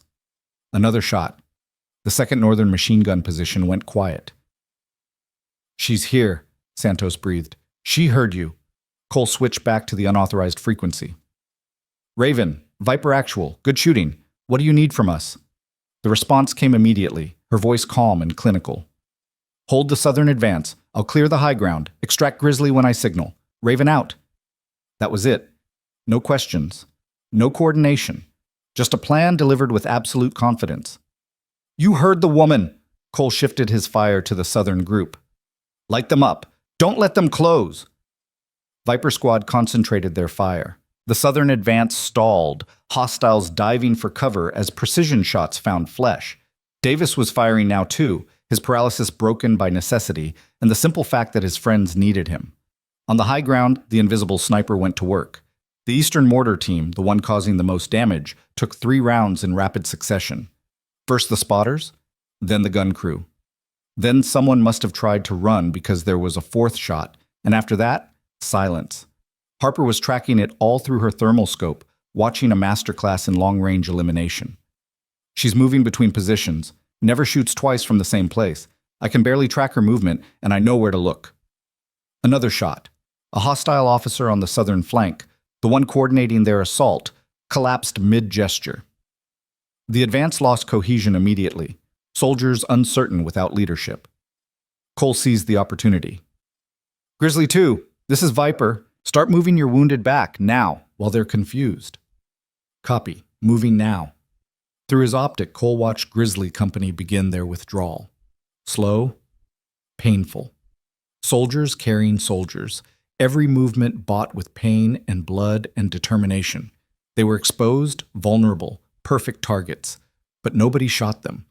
Because on the ridgelines, Raven was eliminating anyone who tried. A hostile raised his rifle toward the retreating soldiers, dropped before he could fire. Another tried to reposition for a better angle. Never made it. A third attempted to set up a light machine gun for plunging fire into Grizzly's withdrawal route. The gun was halfway positioned when the shooter simply folded over it. "She's protecting the withdrawal corridor," Harper said, awed. "Every single threat to those soldiers she's neutralizing before they can shoot. How is she calculating this? The angles, the timing, the priority targets?" "Because that's what she does," Webb said simply. "This is her whole life, every shot, every breath. This." The Southern assault completely collapsed. With their officer down and their support positions silent, the remaining hostiles broke contact and retreated. Professional soldiers knew when odds shifted from difficult to impossible. Cole watched them go, then keyed his radio. "Raven, Southern threat is withdrawing. What's your status?" "North and East are clear. You're secure for extract. Get your people out." "Copy." "Raven." "Thank you." No response. She was already moving to her next position, her next overwatch, her next silent vigil. Grizzly Company staggered into Viper's position, exhausted, bloodied, but alive. 15 wounded, 8 confirmed KYA that they'd managed to bring out. Another dozen missing, probably dead in the defile. The acting commander was a lieutenant who looked about 19 and completely shell-shocked. His name tape said Morrison. No relation to the colonel, probably, but the coincidence made Cole's jaw tighten. "You saved us," the lieutenant said numbly. 6 soldiers against that many hostiles, and you saved us." "We had help," Cole said. "From where? I didn't see any other units." "You wouldn't. She doesn't like being seen." The lieutenant started to ask another question, but medical Blackhawks were already inbound, their rotors thundering across the valley. Medics jumped out before the birds fully touched down, triaging wounded with brutal efficiency. "Critical patients first," the lead medic was shouting. "Ambulatory wounded next. Everyone else, you're waiting." Cole helped load stretchers, watched good soldiers lifted into birds that would fly them to field hospitals, where other good people would try to put them back together. Some would make it, some wouldn't. That was the math of war, cruel and indifferent. The last Blackhawk lifted off with the final wounded. The valley fell quiet, except for wind and the occasional crackle of burning equipment. "Sir?" Davis approached, his rifle held properly now, his eyes clearer. "That voice on the radio, the one who cleared the high ground. That was her, wasn't it? The ghost sniper." Cole looked at the corporal. Saw himself 3 weeks ago. A soldier who believed official reports and didn't ask uncomfortable questions. That version of him was gone now, replaced by someone who knew the truth lived in the spaces between official words. "What ghost sniper?" Cole said quietly. "Official record will say we provided covering fire and Grizzly Company executed a tactical withdrawal. That's what happened." "But sir," "That's what happened." Cole's voice carried finality. "You write anything else in your report? You compromise operational security. You compromise assets in the field. You get people killed. So you write what I just told you, exactly as I told you, and you never speak about this again. Clear?" Davis absorbed that. "What if someone asks who cleared the machine gun positions? The mortars?" The officer. "You say you don't know. Fog of war, confusion of battle. Could have been anything. Ricochet, equipment malfunction, enemy-friendly fire. You just know the shooting stopped, and you got your people out." Cole put a hand on the corporal's shoulder. "I know you want to understand. I know you want answers, but sometimes the best thing you can do for the people who save your life is pretend they were never there." The corporal looked toward the ridgelines. "She's still up there." "Probably." "Does she ever come down? Ever talk to anyone?" "Not that I've seen." "How does she live like that? Alone in the mountains, no support, no recognition, no—" "That's not our concern, Corporal. Our concern is getting back to base and filing accurate reports that don't get people killed." Davis nodded slowly, learning the shape of necessary lies. "Welcome to the real war, kid." Webb appeared, his uniform filthy with dust and someone else's blood. "Extraction bird is inbound, 5 minutes." "Roger. Get everyone staged for pickup." The squad moved with tired efficiency, gathering weapons and checking ammunition. They'd burned through most of their combat load. Harper had 2 magazines left. Santos had 3. Price was down to his last partial mag. "We got lucky," Santos said quietly. "Again." "It wasn't luck," Harper corrected. She was watching, waiting. We called. She answered. You really think she monitors that frequency? Just sits up there listening in case someone needs help? I think she does exactly what she's trained to do. And part of that training is staying informed about friendly operations in her sector. Harper stared at the northern ridge. She knew we were out there on patrol, knew Grizzly was operating nearby, probably tracked both operations and positioned herself where she could respond to whichever one went bad. That's paranoid. No, that's professional. The extraction Blackhawk appeared over the ridge, approached fast, and landed in a storm of rotor wash. They loaded quickly. No ceremony, no conversation. The bird lifted, and Cole took one last look at the valley. 30 soldiers alive because one woman with a rifle had decided their lives mattered more than her anonymity. Back at Forward Base Ironclad, the debriefing was immediate and exhaustive. Cole sat across from Morrison again. Same desk, same stern expression, same sense of watching words get weaponized. Your report, Sergeant. Morrison slid a tablet across. Preliminary version. Read it and tell me if it's accurate. Cole read. It was accurate in the way official reports were accurate, technically true, while completely missing the actual truth. Viper Squad responded to emergency. Provided covering fire. Enabled Grizzly Company withdrawal. Enemy broke contact due to mounting casualties and loss of command structure. No mention of precision fire from elevated positions. No mention of machine gun crews eliminated at impossible range. No mention of a voice on unauthorized frequencies coordinating the whole operation. It's accurate, sir. Good. Sign it. Cole signed, watched his words become official record, watched the truth get buried again under necessary lies. Morrison took the tablet back. Grizzly's lieutenant wants to put you and your squad in for commendations. Says you saved 30 lives with a 6-man element against superior forces. We did our job, sir. Yes, you did. Morrison's expression softened slightly. You also called for support on an unauthorized frequency, using a call sign that doesn't exist, to request assistance from an asset that officially isn't there. Cole's stomach dropped. Sir, Relax, Sergeant. I'm not filing charges. I'm pointing out that you're getting smarter about how this works. Morrison leaned back. She responded, didn't she? I don't know what you mean, sir. Right, of course you don't. The colonel almost smiled. 30 soldiers are alive tonight. That's what matters. How they got that way? Well, that's classified above both our pay grades. Why do you let it continue, sir? If you know about her, if you have the authority to acknowledge her. I don't have that authority. Nobody does. She operates outside the chain of command precisely because the chain of command is slow, political, and risk-averse. Morrison stood, walked to his window overlooking the base. You know how many requests for fire support get denied every day? How many missions get canceled because lawyers can't sign off on rules of engagement? How many soldiers die waiting for permission to be saved? Cole said nothing. She doesn't wait for permission. She sees a problem. She fixes it. That makes her illegal, unauthorized, and completely invaluable. Morrison turned back. So yes, I know about her.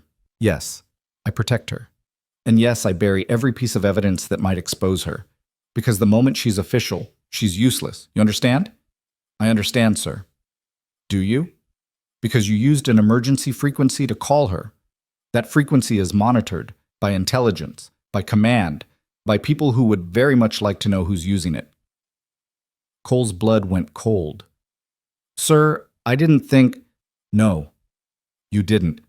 You were desperate and you made a call. It worked. This time. But now there are people asking questions. People who want to know who responded to your request. People who have resources and authority to find answers. What do I tell them? Nothing. You tell them nothing. You stick to your official report. You know nothing about any voice on unauthorized frequencies, just radio chatter. Could have been anyone.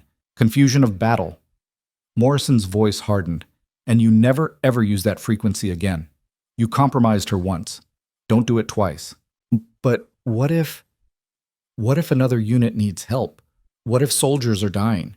What if you could save them by calling her? Morrison shook his head. Then they die, Sergeant. Because protecting one asset who can save hundreds is more important than saving dozens who might die in any given engagement. It's ugly math, but it's correct math. Cole wanted to argue. Wanted to say that every life mattered, that you didn't sacrifice soldiers for operational security, that there had to be another way. But he'd been in the military long enough to know that sometimes there wasn't another way. Sometimes the best you could do was make the least terrible choice and live with the consequences. Understood, sir.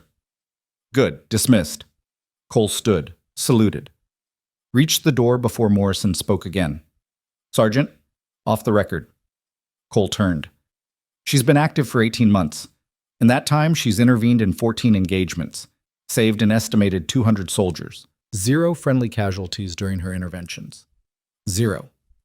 Morrison's expression was unreadable. Whatever she is, whatever program created her, it works. My job is to make sure it keeps working. Your job is to not screw that up by being clever. We clear? Crystal, sir. Then get some rest. You've earned it. Cole left, found his squad waiting outside, their faces asking questions they knew better than to voice. We good? Webb asked. We're good. Official report is filed. No issues. And her? There is no her. There never was. We got lucky with enemy morale and good tactical positioning. That's the story. They walked back to their barracks in silence. Inside, Cole found another envelope on his bunk. This one contained no photograph. Just a note, handwritten in the same precise script. You called. I answered. That's the deal. But don't call again. Next time, handle it yourselves. You're better than you think. The mountains are getting crowded. Too many people asking questions. Too many eyes looking for patterns. I'm going quiet for a while. Don't worry. I'm still watching. Cole read it twice, then showed the others. She's pulling back, Santos said quietly, because we're compromising her. Because I'm compromising her, Cole corrected bitterly. I use that frequency without thinking about consequences. You saved 30 soldiers, and maybe exposed the one person who can keep saving soldiers. Great trade. Harper took the note. She says she's going quiet, not gone, just less visible. How do you go less visible than invisible? Price asked. You stop responding to calls, stop intervening. Let situations play out naturally, even when you could fix them. Harper's voice was heavy. She's choosing operational security over active protection because we forced her to. The weight of that settled over them. 30 soldiers saved. But how many future soldiers might die because Raven had to go deeper underground, become even more cautious, limit her interventions to avoid exposure? The math was ugly. Morrison was right about that. So what do we do? Davis asked. He'd earned the right to be part of this conversation. Combat did that. We do our jobs better, Cole said firmly. She said it herself. We're better than we think. So we get better. We train harder. We execute smarter. We become the kind of soldiers who don't need rescuing. Nobody's that good, Webb said. Then we get as close as we can. Because that's what she deserves from us. Not gratitude, not recognition, just competence. Just soldiers who can handle their own fights so she's not constantly cleaning up our mistakes. It was harsh. It was also true. They spent that night cleaning weapons, checking gear, preparing for the next mission, professional soldiers doing professional work. But something had shifted. They moved with more precision, more focus, more awareness that somewhere in the dark, someone might be watching, and they wanted to be worth watching. 3 weeks passed. Viper Squad ran patrols, executed missions, maintained their sector, professional, competent. They didn't call for her, didn't use unauthorized frequencies, didn't look for silhouettes on ridgelines. And she didn't appear. The mountains felt emptier somehow, like a presence had withdrawn, leaving only stone and wind and soldiers who suddenly felt very alone. Then Lieutenant Morrison, the young one from Grizzly Company, appeared at their barracks. Sergeant Cole, I need to speak with you, privately. They walked to a quiet corner of the base. Morrison looked nervous, kept glancing around like he expected to be overheard. Sir? Cole prompted. I've been asking questions about that day, about who really cleared those machine gun positions. Morrison met his eyes. Intelligence says it was precision fire from elevated positions. Multiple shooters, they think. Maybe a sniper team we didn't know about. Intelligence is wrong, sir. It was enemy confusion and good tactical. Please don't. I was there. I saw what happened. One by one, every threat to my company was eliminated with surgical precision. That's not luck. That's not enemy confusion. That's someone very good doing exactly what they're trained to do. Cole said nothing. I want to thank them, Morrison continued. Whoever they are. My soldiers, 30 people, got to go home because someone I've never met decided we were worth saving. How do I thank them? You can't, sir. Why not? Because they don't want thanks. They want you to take those 30 soldiers and turn them into the kind of unit that doesn't need rescuing. That's the tribute they'd value. Not gratitude. Excellence. Morrison absorbed that. You've thought about this. I've had time. Do you know who they are? Cole chose his words carefully. I know that asking questions gets people killed. I know that some operations work best in the dark. And I know that the smartest thing we can do is accept the gift we were given and honor it by being better soldiers. The lieutenant stared at him for a long moment, then nodded slowly. Understood. Thank you, Sergeant. He walked away, leaving Cole alone with the weight of necessary silence. That night, one final envelope appeared. Not on Cole's bunk this time. On Morrison's desk. The colonel, not the lieutenant. He showed it to Cole the next morning. Inside, a list of names. The 30 soldiers from Grizzly Company who'd survived the ambush. Handwritten, precise. And at the bottom, remember them. They're why I do this. No signature. No explanation.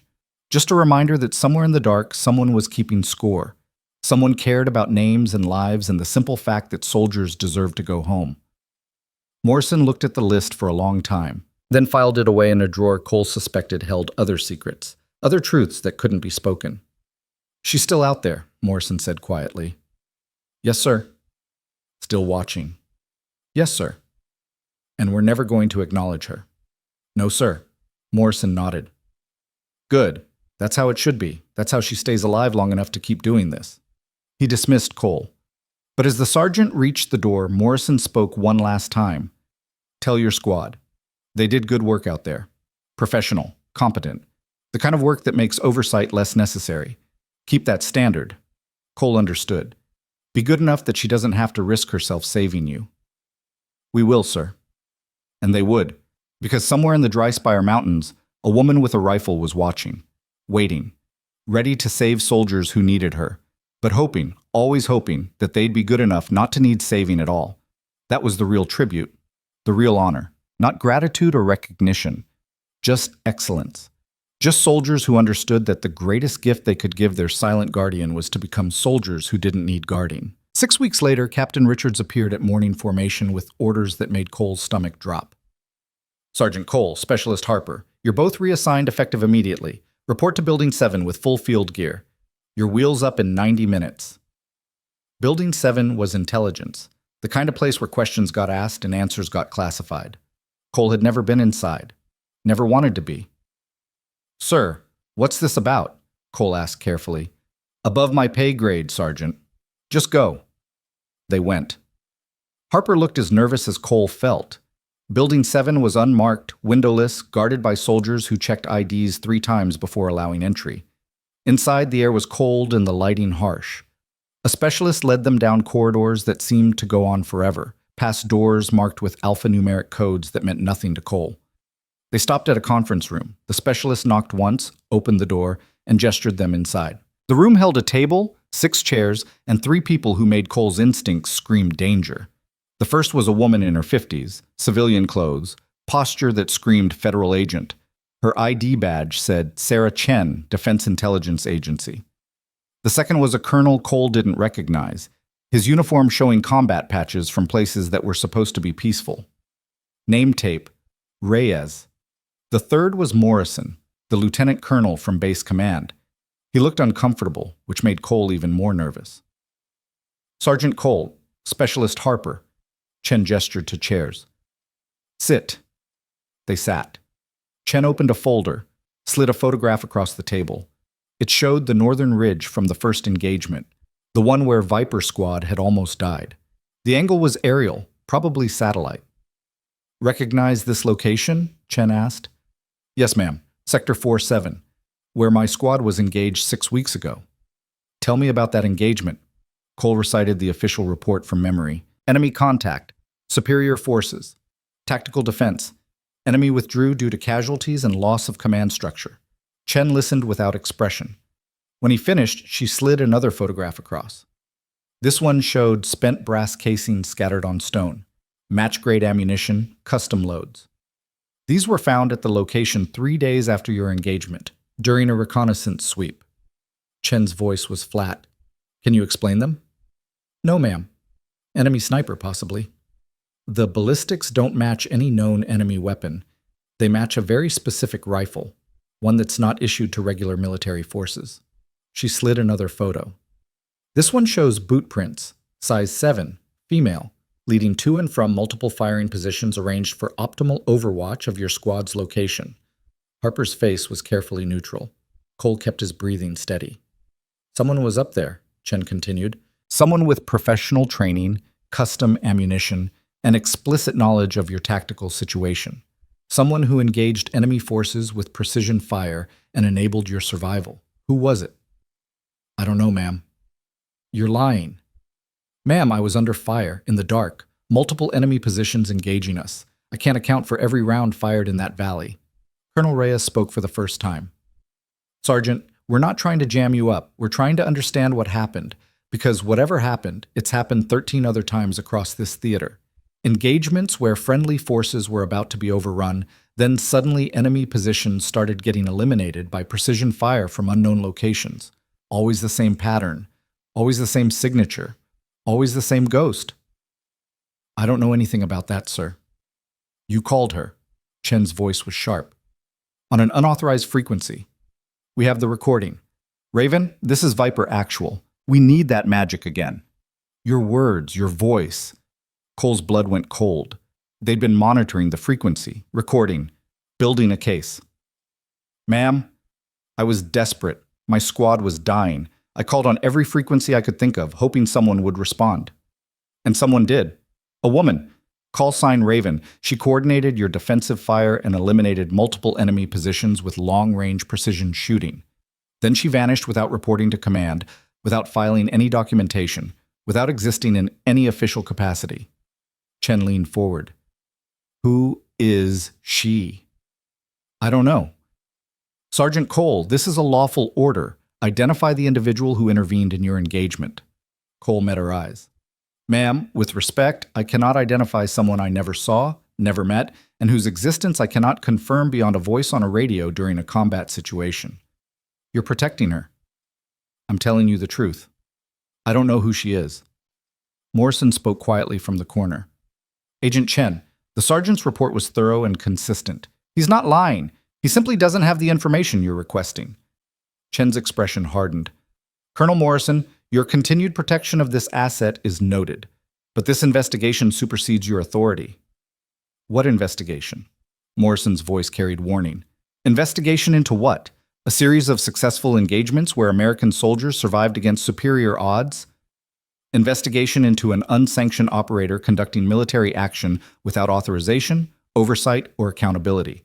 Chen shifted her attention to Harper. Specialist Harper, you have a thermal scope. You observed the engagement. What did you see? Harper chose her words carefully. I saw thermal signatures consistent with enemy forces. I saw those signatures go down. I saw my squad survive. Ma'am, it was dark, chaotic, and I was focused on keeping my team alive. I can't provide detailed analysis of every hostile killed. Did you see the shooter? I saw a thermal signature, small, fast, moving between positions. And you concluded it was female. I hypothesized based on size and movement patterns, but I never had visual confirmation. Chen pulled out another document. You told your squad you thought it was a woman. Those were your exact words, according to 3 separate witness statements. Someone had talked. Someone from Viper Squad had given up details during routine debriefing, probably without realizing they were building a case. Yes, ma'am. I hypothesized. I was wrong to speculate. Were you? Because the boot prints are female. The build based on gear impressions in the stone is female.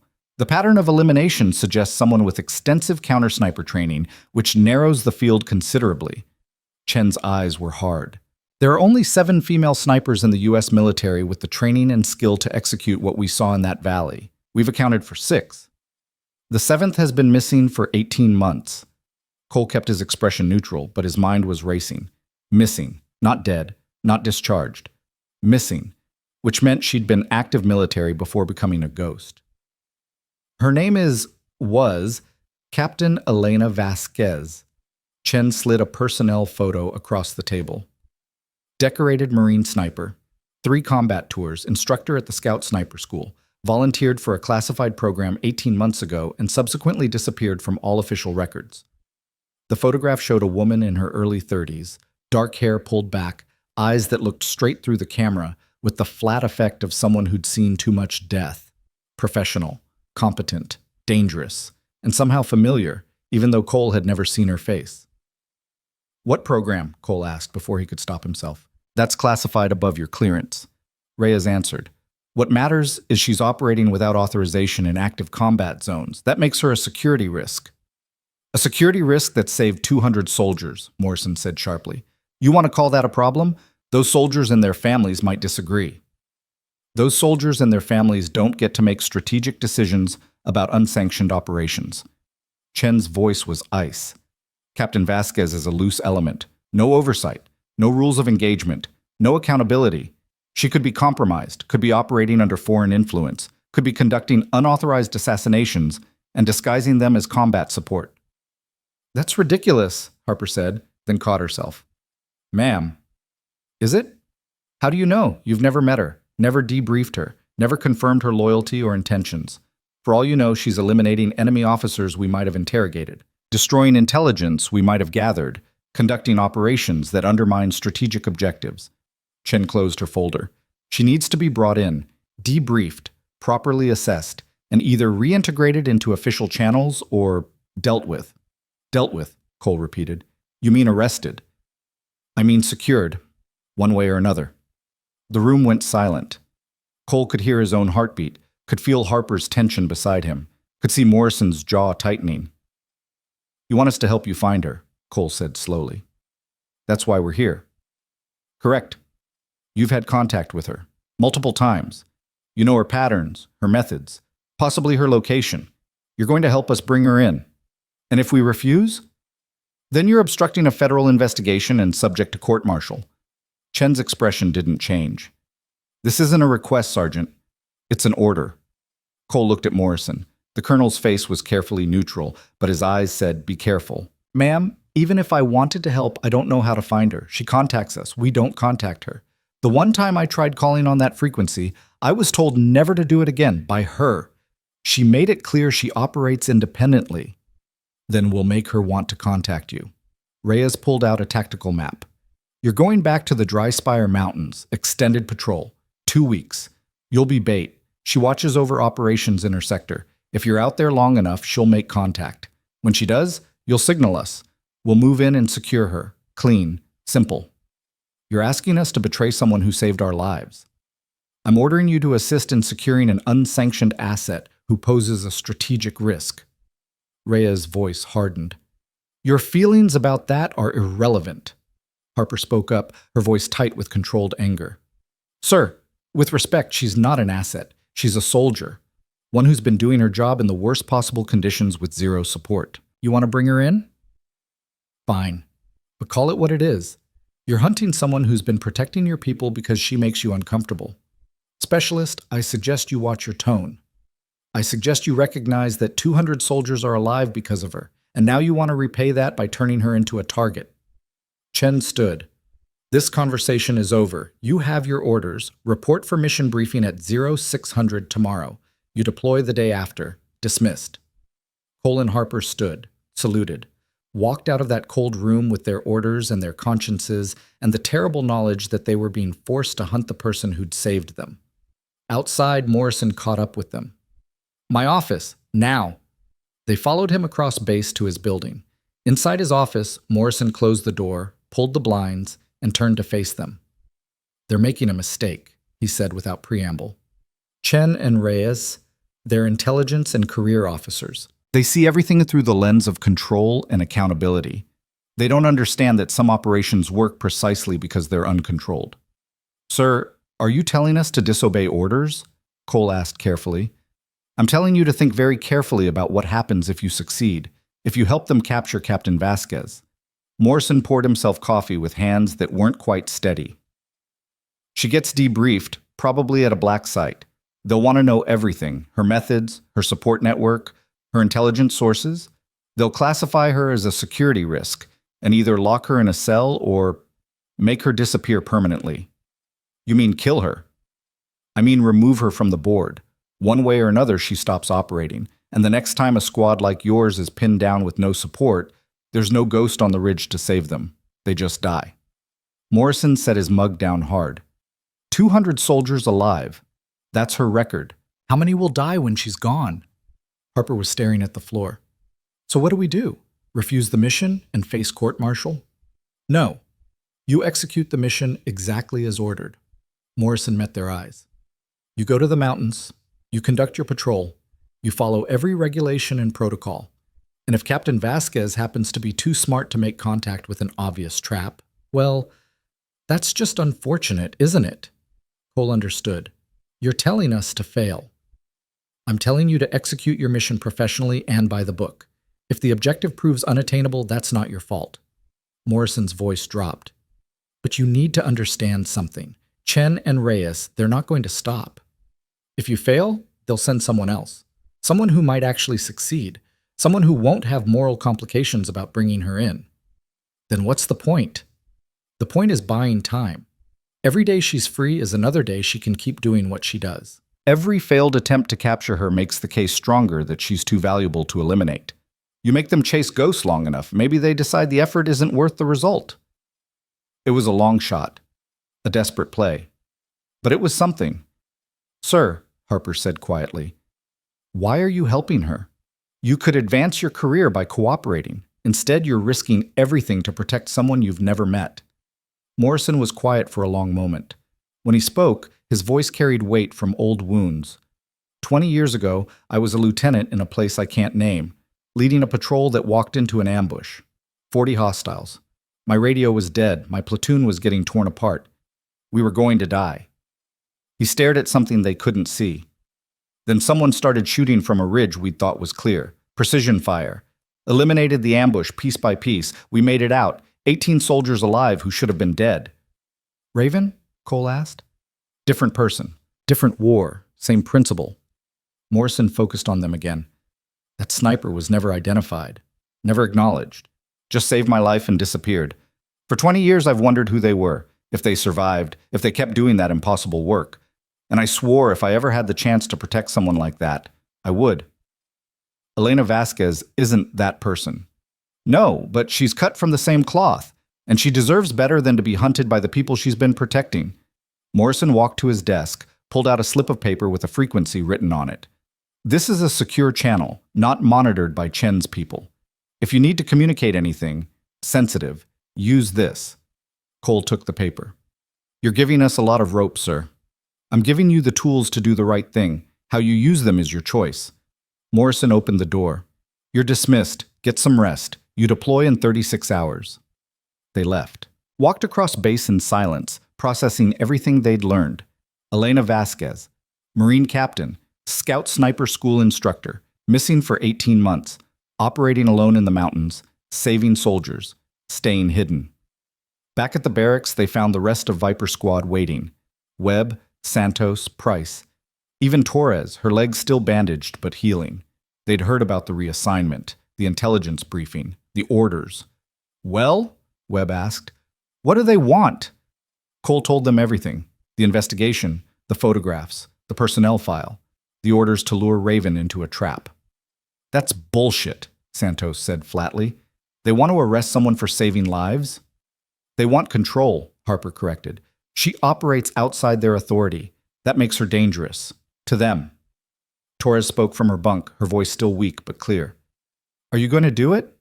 Help them capture her? Cole thought about Morrison's words. About 200 saved soldiers. About the next squad that might die without her watching. We're going to execute our mission professionally and by the book, he said carefully. If we happen to be unsuccessful in locating the target, that's just operational outcome. They understood. Webb actually smiled. So we're going to the mountains to not find her. We're going to the mountains to conduct a patrol. What we find or don't find is up to the operational environment. Price looked confused. Wait, are we trying to fail? We're trying to succeed at not getting anyone killed, Harper explained, including the person who saved our lives. That's success enough. They spent the next day preparing. Full combat load, 2 weeks of supplies, communication equipment that would definitely be monitored by Chen's intelligence team. They'd be under observation from the moment they deployed, every movement tracked, every communication analyzed. The morning of deployment, Morrison pulled Cole aside one final time. Remember, Sergeant, professional execution, by the book.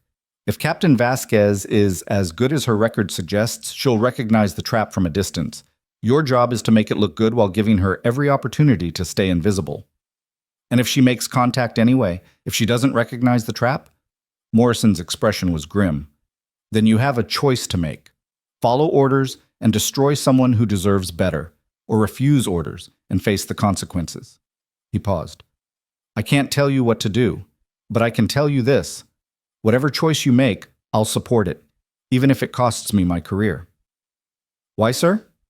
Because some things matter more than careers, like making sure the people who save lives don't get punished for it. Morrison straightened. Good luck, Sergeant. Come back safe. The Black Hawk lifted off at 0800, carrying Viper Squad and their impossible mission into the mountains. The pilot was different, probably one of Chen's people, reporting their every movement. The crew chief watched them with barely concealed suspicion. They were under surveillance from every angle. This wasn't a patrol. It was theater. They landed 2 clicks from their previous engagement site. The helicopter departed immediately, and they were alone in the vast silence of the Dry Spire Mountains. Spread out, Cole ordered, knowing his words were being transmitted and analyzed. Standard tactical formation. We're here to map enemy movement patterns and establish observation posts. They moved through terrain that felt haunted by memory. The ridge where she'd fired from, the valley where they'd almost died, the rocks still scarred by bullets and mortars and the violence of that night. Harper found more brass casings, match-grade, custom loads. She looked at Cole with a question in her eyes. Should we report this? He nodded. They had to make it look real. Viper actual to base. Found additional evidence of previous sniper activity at grid reference. He gave the coordinates. Matches previous findings. Continuing patrol. Copy, Viper actual. The voice was professional, neutral, but Cole knew Chen was listening, plotting, triangulating. They set up their first observation post on the eastern ridge. Professional. By the book. Exactly what the mission called for.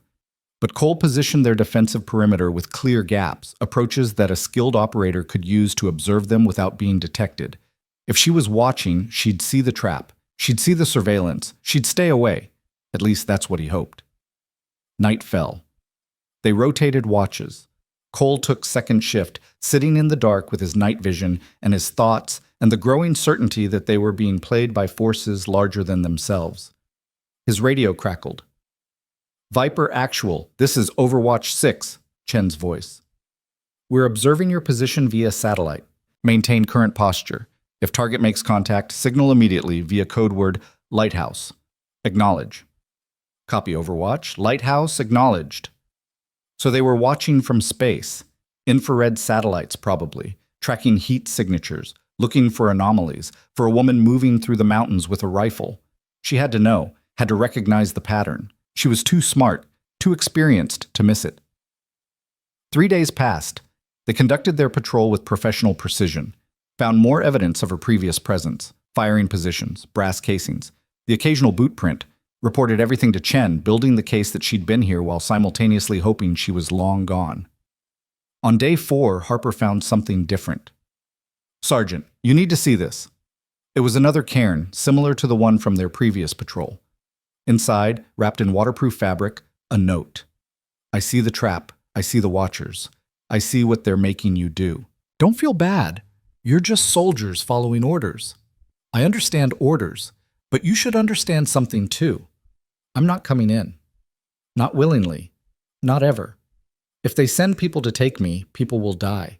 I don't want that. But I won't surrender. Tell your intelligence friends to stop looking. Tell them I'll keep doing my job if they let me.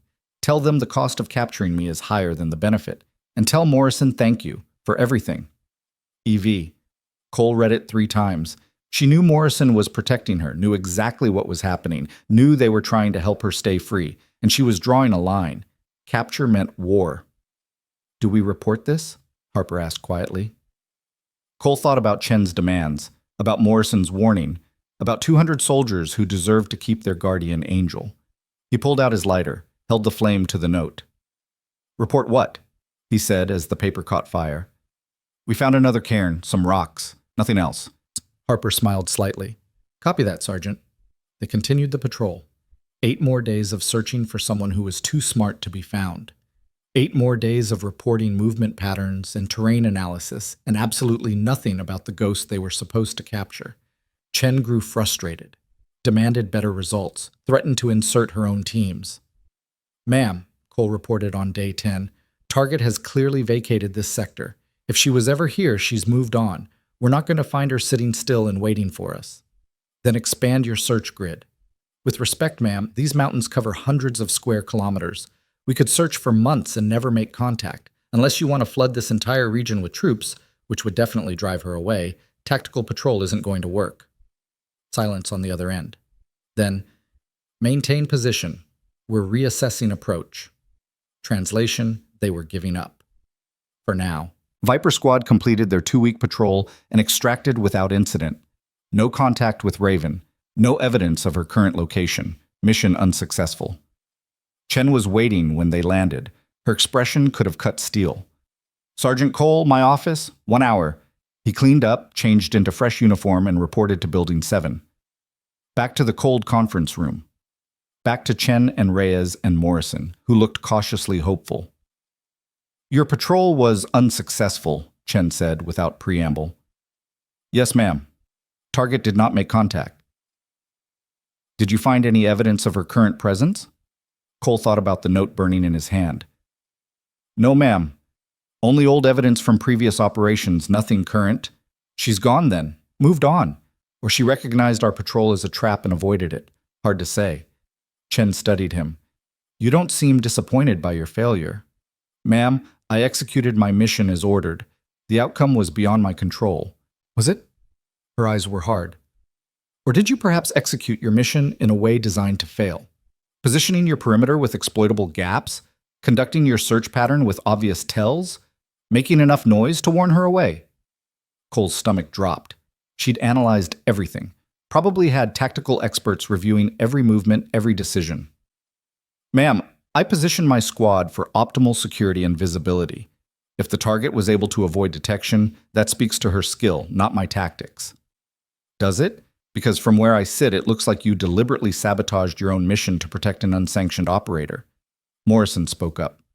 Agent Chen, that's a serious accusation. Do you have evidence? I have a failed mission. I have a sergeant whose loyalties appear divided. And I have a target who's still in the wind because someone tipped her off. I didn't tip her off, Cole said truthfully. I never made contact with her. Then how did she know it was a trap? Because she's a professional, ma'am. She survived 18 months alone in hostile territory by being paranoid and cautious. She would have spotted any unusual patrol activity and avoided it. That's not betrayal. That's her being good at what she does. Reyes leaned forward. So what do you recommend, Sergeant? How do we bring her in? You don't, sir. Cole met his eyes. You leave her alone. You let her keep doing what she's doing. You accept that some assets work best outside normal channels and stop trying to force control where it doesn't belong. That's not your call to make. No, sir. But you asked my opinion. That's it. She's more valuable free than captured. Leave her alone. Chen stood. This investigation isn't over. We'll find another approach, another angle. Eventually, Captain Vasquez will make a mistake. And when she does, we'll be ready. Or, Morrison said quietly, you could accept that some battles aren't worth fighting, some assets aren't worth destroying, and some soldiers deserve our protection instead of our persecution. Colonel Morrison, your objection is noted and dismissed. This meeting is over. Chen gathered her files. Sergeant Cole, Specialist Harper, you're dismissed. But consider yourselves on notice. Any future contact with the target must be reported immediately. Failure to comply will result in court-martial. Clear? Crystal, ma'am. They left. Walked out of Building 7 into afternoon sun that felt like salvation. Free. For now. Morrison caught up with them outside. Well done. Both of you. We failed the mission, sir, Harper said. No. You succeeded at the mission that actually mattered, protecting someone who deserves it. Morrison looked toward the mountains. She's still out there, still watching, still saving soldiers. That's success in my book. Chen's not going to stop, Cole warned. No, but she's also not going to waste unlimited resources chasing ghosts. Eventually, the cost-benefit analysis tips against her and she moves on to other priorities. Morrison smiled slightly. You bought time. That's all anyone can ask. He walked away, leaving them standing in the sun with their secrets and their choices and the knowledge that somewhere in the Dry Spire Mountains, a woman named Elena Vasquez was still free, still watching, still saving lives that would never know her name. And that was enough. That night, Cole couldn't sleep. He stood outside the barracks watching the mountains disappear into darkness, thinking about Elena Vasquez alone out there with Chen's hunters circling closer. His radio, the personal one, not military issue, crackled softly. The secure frequency Morrison had given them. A voice he'd only heard a handful of times, always in crisis, always calm. Viper Actual, this is Raven. You awake? Cole's heart jumped. He keyed the transmit button with hands that weren't quite steady. Copy, Raven. I'm here. Good. We need to talk, face to face, tomorrow night, grid reference. She rattled off coordinates that Cole recognized, a canyon 15 clicks north of base, remote enough for privacy, close enough to reach. 2,200 hours. Come alone. Tell no one. This is important. Raven, if this is about Chen's investigation, it's about a lot more than that. Just be there, Sergeant, please. The transmission ended. Cole stared at the radio, his mind racing. This was unprecedented. She never made contact like this, never requested meetings, never used words like please. Something had changed. He spent the next day trying to act normal while his thoughts spiraled. Harper noticed. She always noticed, and cornered him after evening formation. What's wrong? Nothing. You're a terrible liar. What happened? Cole pulled her aside, checked for surveillance, and told her about the transmission. Harper's eyes widened. She wants to meet? Actually meet? Face to face? That's what she said. It could be a trap. Chen could have compromised that frequency. I don't think so. Morrison gave it to us, and he's been protecting her this whole time. Then why now? Why after 18 months of staying invisible does she suddenly want contact? I don't know, but I'm going to find out.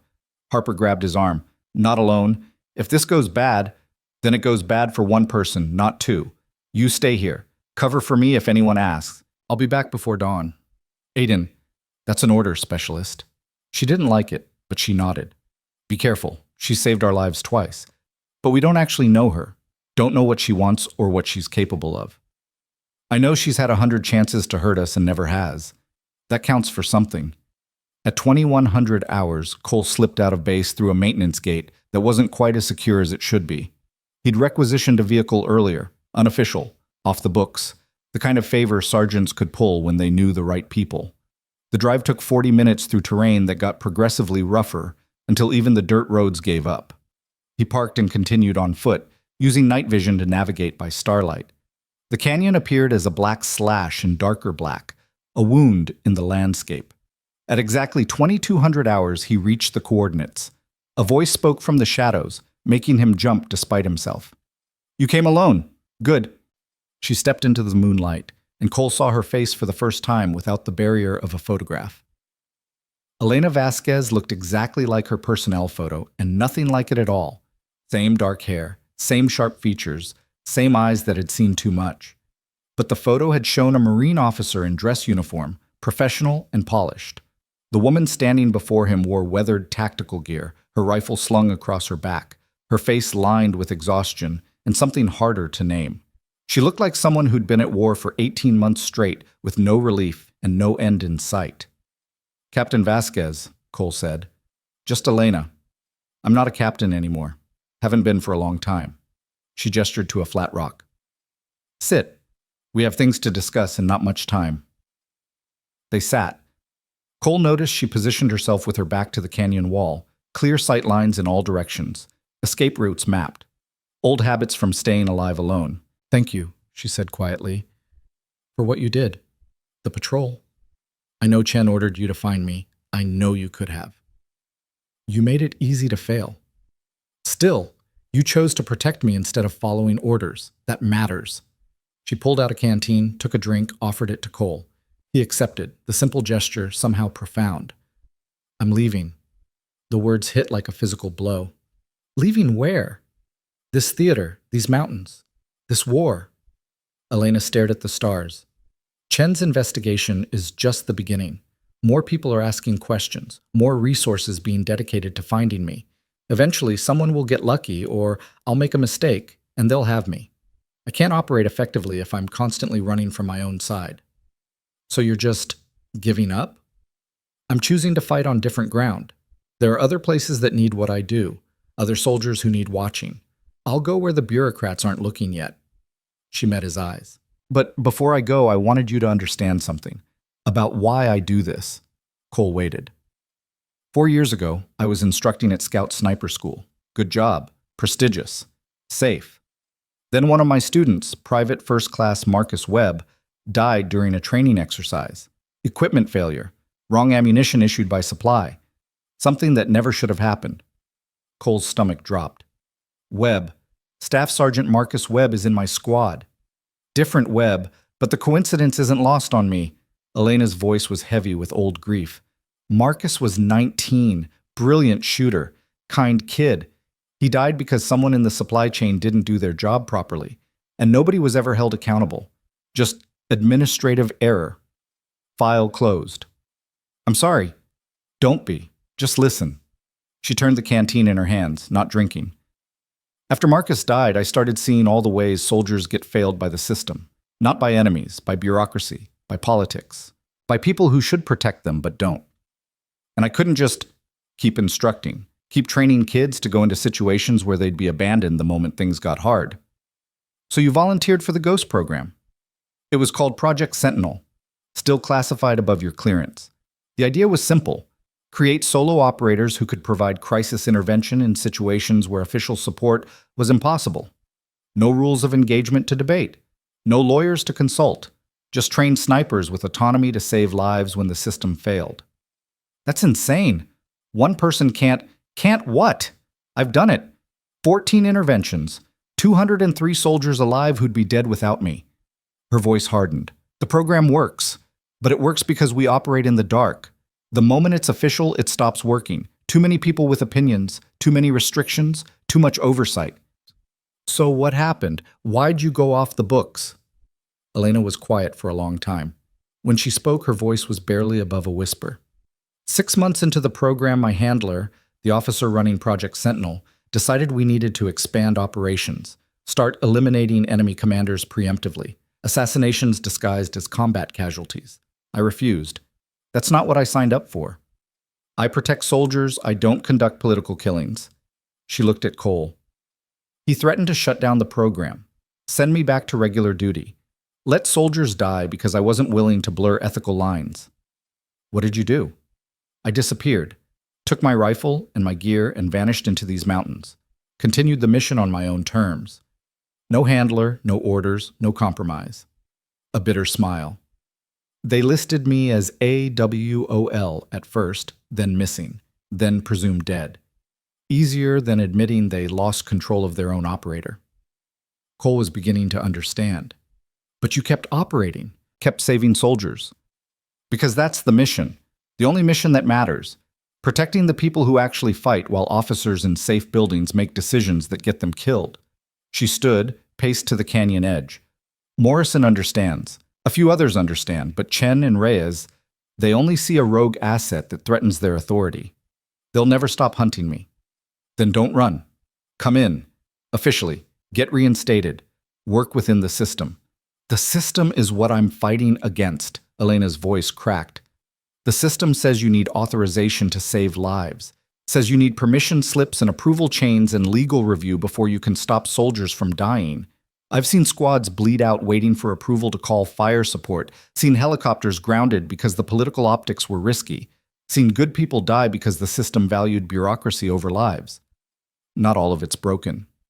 Enough of it is, and I can't fix it from inside. I can only work around it. She turned back to him. Which is why I need your help. With what? When I leave, someone has to keep watch. Someone has to care about the soldiers Chen and Reyes treat as expendable statistics. Elena pulled a small device from her pack, encrypted radio, military grade. This is a direct line to me. Wherever I go, whatever theater I operate in, this frequency will reach me. If Viper Squad, or any squad you trust, gets into a situation where official support isn't coming fast enough, you call. I'll do what I can. Cole stared at the radio. You're giving me a hotline to a ghost. I'm giving you insurance for when the system fails again, because it will. She pressed the device into his hands.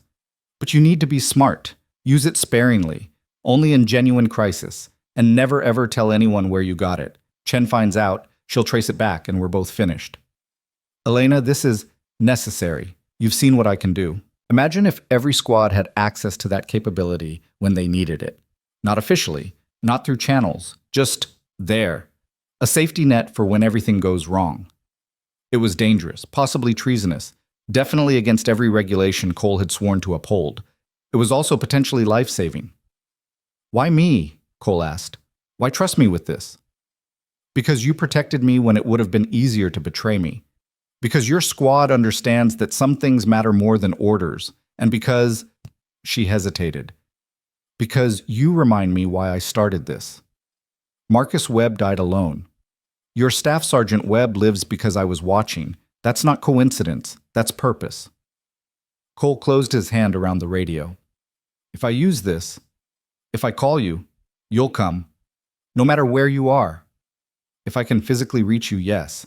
I can't promise miracles, but I promise I'll try. Elena checked her watch. I need to go. Chen has drones searching these mountains. I've got maybe 30 minutes before they complete their search grid. Where will you go? Better you don't know, but there are always soldiers who need protecting. I'll find them. She shouldered her rifle, preparing to disappear back into the dark. One more thing. Morrison, tell him I'm grateful for everything. Tell him yourself. Come to base, just once. Let him know you're okay. I can't risk it. Chen's watching him too closely, but he deserves to know his efforts weren't wasted.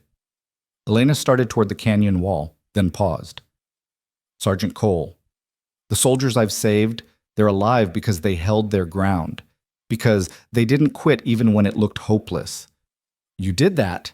Viper Squad did that. Never forget, I can only save people who refuse to give up. The rest save themselves. Or they die. Or they die. That's war. She scaled the first section of rock with practiced efficiency. Stay sharp, Sergeant. Take care of your people. And if the worst happens, you know how to reach me. Then she was gone, climbing into darkness, becoming shadow, vanishing like she'd never existed at all. Cole stood alone in the canyon with the radio and the stars and the weight of impossible responsibility. He drove back to base in silence, his mind churning, slipped through the maintenance gate just before dawn, found Harper waiting in his quarters, anxiety written across her face. Well? Cole showed her the radio, told her everything. Harper held the device like it might explode. She gave you direct access to her. To help soldiers. That's all she cares about. That's all she says she cares about. Aiden, what if this is something else? What if she's not who we think she is? Then we've been saved twice by someone with ulterior motives that happen to include keeping us alive. I'll take that risk. Harper was quiet for a long moment. Then she nodded. We tell the squad? We tell the squad? They deserve to know. They gathered Viper Squad that morning. Webb, Santos, Price, Torres, even Davis, who'd earned his place through shared combat. Cole laid out everything. Elena's history, Project Sentinel, her reasons for going rogue, the radio. So she's AWOL, Webb said slowly. Technically a deserter. Technically protecting soldiers while the official system fails them, Santos corrected. Sounds like she's doing her job better than most people with authorization. She's giving us a weapon, Torres pointed out. A way to call for support when we need it. That's huge. It's also illegal, Price said nervously. If we get caught with that radio, if they trace our communications, then we face court-martial for protecting our own lives. Harper's voice was firm. I'll take that risk. She's saved us twice. I trust her more than I trust Chen's investigation. Davis, the newest member, spoke hesitantly. What if we just tell command? Turn over the radio. Cooperate with the investigation. Get back on the right side of regulations. The squad turned to look at him. Not hostile, just disappointed. "Corporal," Webb said quietly, "you were paralyzed in combat. Frozen. You know what broke you out of that? Knowing someone was watching. Someone who gave a damn about keeping you alive even though you'd never met. You really want to take that away from the next soldier who needs it?" Davis absorbed that, nodded slowly. "No, I don't." "Then we keep the radio," Cole said. "We keep the secret, and we become the kind of soldiers who don't need rescuing, because that's what she wants from us. Not gratitude, excellence." They swore to keep it quiet, to protect Elena's gift, to honor her trust by being worth her effort.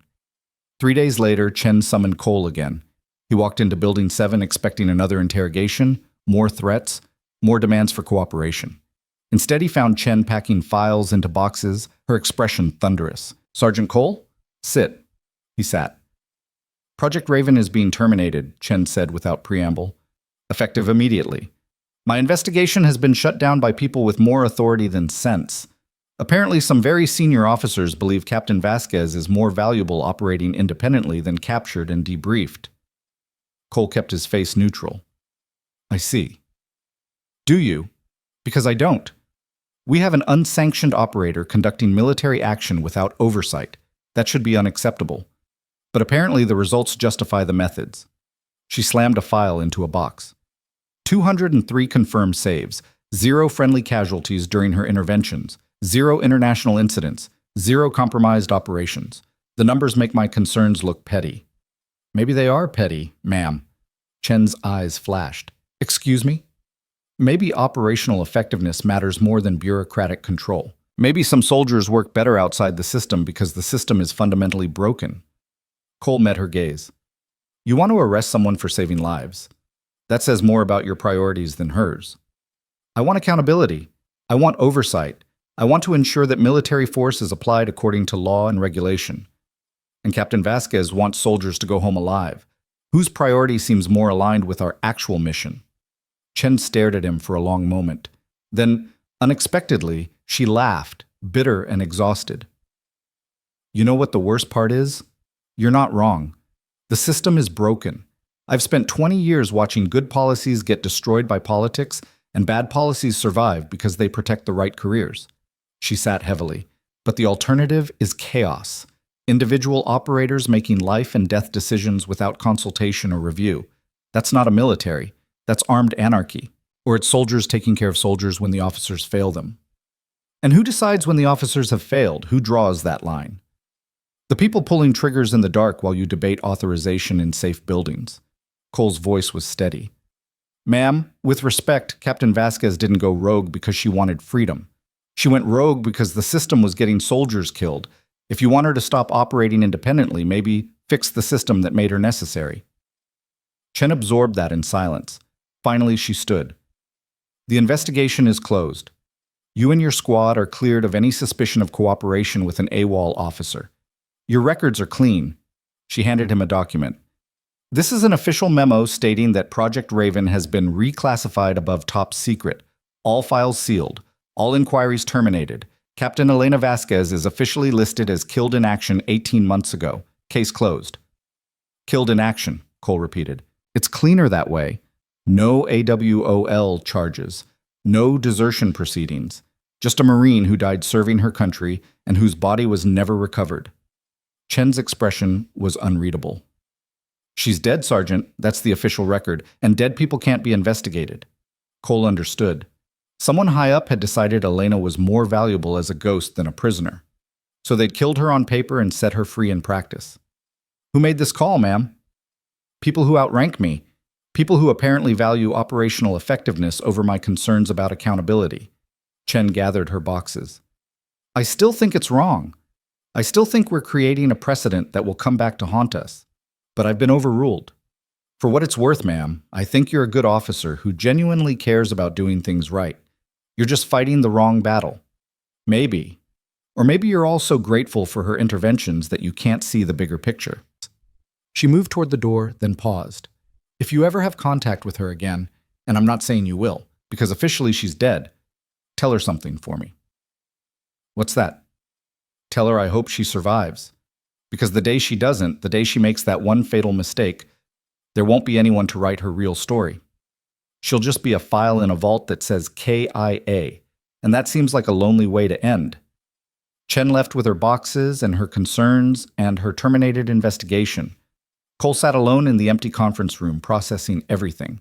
Elena was officially dead. The investigation was closed. Chen had lost. Morrison had won. Except nobody had really won. Elena was still alone in the mountains. Chen's concerns about accountability weren't entirely wrong, and the system that had created this whole mess remained fundamentally broken. But 203 soldiers were alive. That had to count for something. Cole returned to his squad and told them everything. They absorbed the news in silence. "So she's officially dead," Webb said, "which means officially we never have to talk about her again." "And unofficially?" Santos asked. "Unofficially, we have a radio that can reach a ghost when soldiers need saving." Cole looked at each of them. "We use it wisely. We use it sparingly. We use it only when there's no other option, and we never ever tell anyone where it came from. Agreed?" 6 voices. "Agreed." The radio went into Harper's footlocker, buried beneath gear and ammunition, and the photographs they'd collected over the months. Evidence of someone who didn't exist. Proof of someone who'd saved them. 4 months passed. Viper Squad ran missions with professional precision. They didn't call Elena, didn't use the radio. Became the kind of soldiers who handled their own problems because that's what she'd asked of them. Then Morrison received new orders. Transfer to the Pentagon. Promotion. A desk job far from combat zones and the mountains he'd protected. He called Cole to his office on his final day. "Sergeant, come in." Cole entered to find Morrison's office stripped bare. Personal effects packed, commendations taken down. Nothing left but furniture and memories. "Congratulations on the promotion, sir." "Thank you, though I suspect it's less promotion and more removal. Someone decided I was too invested in protecting assets that don't officially exist." Morrison poured 2 glasses of whiskey, against regulations, but his last day allowed some latitude. "To ghosts who save soldiers." They drank. "She contacted you," Morrison said. It wasn't a question. "I can neither confirm nor deny." "Don't. I know you met her, know she gave you something, just like I know you've been smart enough not to use it." Morrison refilled their glasses. "Before I go, I need to tell you something about why I protected her. You said you were saved by a sniper once." I lied. Well, half lied. I was saved, but not by a sniper. Morrison stared into his whiskey. 23 years ago, I was a private, fresh out of basic, deployed to a place I can't name for a mission I can't discuss. We were ambushed. My platoon was destroyed. I was the only survivor, wounded and trapped behind enemy lines. Cole waited. I should have died. Would have died. But someone found me. Carried me 15 kilometers through hostile territory to friendly lines. Saved my life. Morrison's voice was heavy. I never saw their face. Never learned their name. They dropped me at an outpost and disappeared before anyone could ask questions. Ghost operator, solo asset, someone who shouldn't have been there but was. Like Elena. Exactly like Elena. And for 23 years I've wondered who that person was. If they survived. If they kept doing that impossible work. And I swore if I ever had the chance to protect someone like them, I would. Morrison met Cole's eyes. Elena Vasquez isn't the person who saved me, but she's the same kind of soldier, the kind who sees someone dying and decides that's unacceptable. The kind who operates in the dark because the light is too slow, too political, too broken. Did you ever find out who saved you? No, and that's fine. They didn't do it for recognition. They did it because it was right. Morrison finished his whiskey. You have that radio. Use it wisely. Use it sparingly, but use it. Because there will come a day when official support isn't coming fast enough and soldiers are dying, and you have a choice, follow regulations or save lives. When that day comes, I hope you choose correctly. What's correctly, sir? The choice that lets you sleep at night knowing you did everything possible to bring your people home. Morrison stood, extended his hand. It's been an honor serving with you, Sergeant Cole. Take care of Viper Squad. And if you ever speak to our ghost again, tell her I understand. Tell her she's not alone. Tell her there are people who know what she's doing and why it matters. They shook hands. Cole saluted. Morrison returned it, his last salute in this place. To this soldier, for this cause. Then Cole left, carrying Morrison's blessing and his burden and his hope for a better system that probably would never come.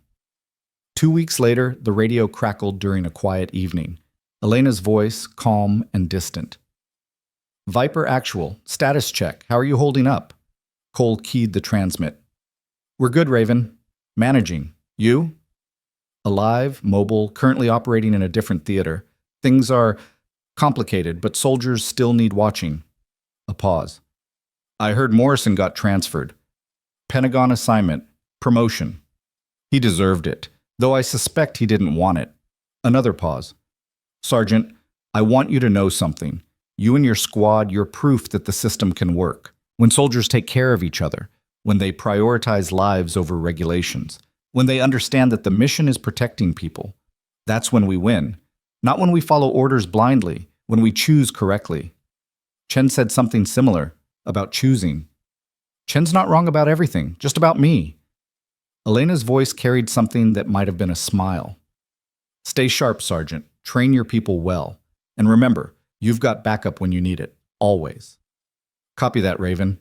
Stay safe out there. You too. Raven out. The transmission ended. Cole sat in the darkness, thinking about ghosts and choices and the thin line between following orders and doing what's right. Viper Squad continued their work. Months turned into years. They ran missions, survived firefights, brought soldiers home. They didn't call Elena, didn't need to. They'd become the kind of unit that handled their problems because that's what she'd asked of them. But they knew she was out there, somewhere, watching over soldiers in different mountains, different valleys, different wars. A ghost who refused to stay dead because too many people needed saving and the official system was still too slow, too broken, too concerned with paperwork to prioritize lives. Torres eventually recovered fully, returned to active duty with a slight limp and a story she couldn't tell about how she'd survived. Harper made sergeant, earned her own squad, taught them the lessons Raven had taught Viper. Webb retired after 20 years, became an instructor himself, training young soldiers to be the kind who didn't need rescuing. Santos, Price, and Davis stayed in the fight. Good soldiers, professional, competent, each carrying the knowledge that somewhere in the dark someone was watching, someone who cared, someone who'd proven that one person with purpose could change everything. Cole made staff sergeant, then sergeant first class, led dozens of missions, brought his people home every time, and on the wall of his quarters, hidden behind a locker, he kept 3 photographs: a silhouette on a ridge at sunset, a woman's shadow moving through mountains, and a handwritten note that said, "Where others see darkness, I see the path forward." He never saw Elena Vasquez again. Never heard her voice except occasional status checks on the encrypted radio. Never learned if she survived or fell or simply moved too far away to maintain contact. But he didn't need to know. Because the mission wasn't about her survival. It was about the soldiers she kept saving, the lives she protected, the system she circumvented because circumventing was the only way to get things done right. 3 years after Morrison's transfer, Cole received an unmarked package. Inside, a medal. The Silver Star. Morrison's Silver Star, from 23 years ago when he'd been saved by an unknown operator in an unnamed place. A note accompanied it. For the ghost who saved me. I can't give it to them. Maybe you can pass it along. Morrison Cole held the medal, thinking about chains of salvation stretching across decades. Morrison saved by a ghost. Viper Squad saved by Elena. Future soldiers saved by whoever came next. He wrapped the Silver Star carefully, added it to the collection in Harper's footlocker. Now his footlocker, since Harper had her own squad. Proof that somewhere, always, soldiers were watching over soldiers. That night he used the radio one final time. Raven, this is Viper Actual. Final transmission. I'm rotating stateside. New assignment. The radio goes to my replacement. But before I go, thank you for everything. Silence. Then Elena's voice, softer than he'd ever heard it. Thank you for understanding, for protecting what needed protecting, for becoming the kind of soldier who makes my job easier by being excellent at yours. A pause. Stay safe, Sergeant Cole. The war will miss you, but your family needs you more. Live well. That's an order. Copy that, Raven. You too. Live well. Live long. Keep watching. Always. Raven out. The radio went silent for the last time. Cole passed it to his replacement, a sergeant named Williams who'd proven himself in combat and understood that some tools were too valuable to explain. Williams took the radio with reverent hands, asked no questions, and promised to use it wisely. The torch passed. The mission continued. The ghost remained. Cole flew home to a country that didn't know her name, to a life that didn't include mountains and mortars and desperate calls into the dark. He left the war behind. But the war never quite left him. He thought about her sometimes, wondered if she was still out there, still saving soldiers who'd never know her name, still operating in the dark because the light was too slow to save lives. He hoped so, because somewhere, always, soldiers needed watching, needed someone who saw them not as statistics or assets, but as human beings who deserved to go home. Needed someone who understood that some rules were worth breaking if breaking them meant life instead of death. Elena Vasquez, Captain, Marine Corps, officially killed in action but probably still alive somewhere, had taught him that, had taught Viper Squad, had taught 203 soldiers and counting that sometimes the greatest heroes were the ones nobody was allowed to remember. Years later, Cole's daughter asked him about his time in the war, about the things he'd seen, the people he'd met, the moments that mattered. He told her about Viper Squad, about good soldiers doing hard work, about mountains and firefights and the fog of combat. He didn't tell her about Raven, about the ghost who'd saved them, about the woman who operated in darkness so others could walk in light. Some stories were too important to tell, too sacred to speak, too dangerous to acknowledge. But he kept the photographs, kept the memories, kept the absolute certainty that somewhere in the world's dark places, someone was watching, someone was protecting, someone was choosing lives over regulations and results over permission. And that was enough. That was everything. The mountains remember courage. So do the soldiers who survive them. And sometimes, just sometimes, the greatest heroes are the ones history is not allowed to remember, but the saved will never forget. The end. Some debts can never be repaid. Some gratitude can never be expressed. Some heroes operate best in the dark, unknown, and unacknowledged, doing impossible work for people who will never learn their names. This story is for them, the ghosts who watch, who wait, who save. You may never be remembered by history, but you will always be honored by the lives you protect.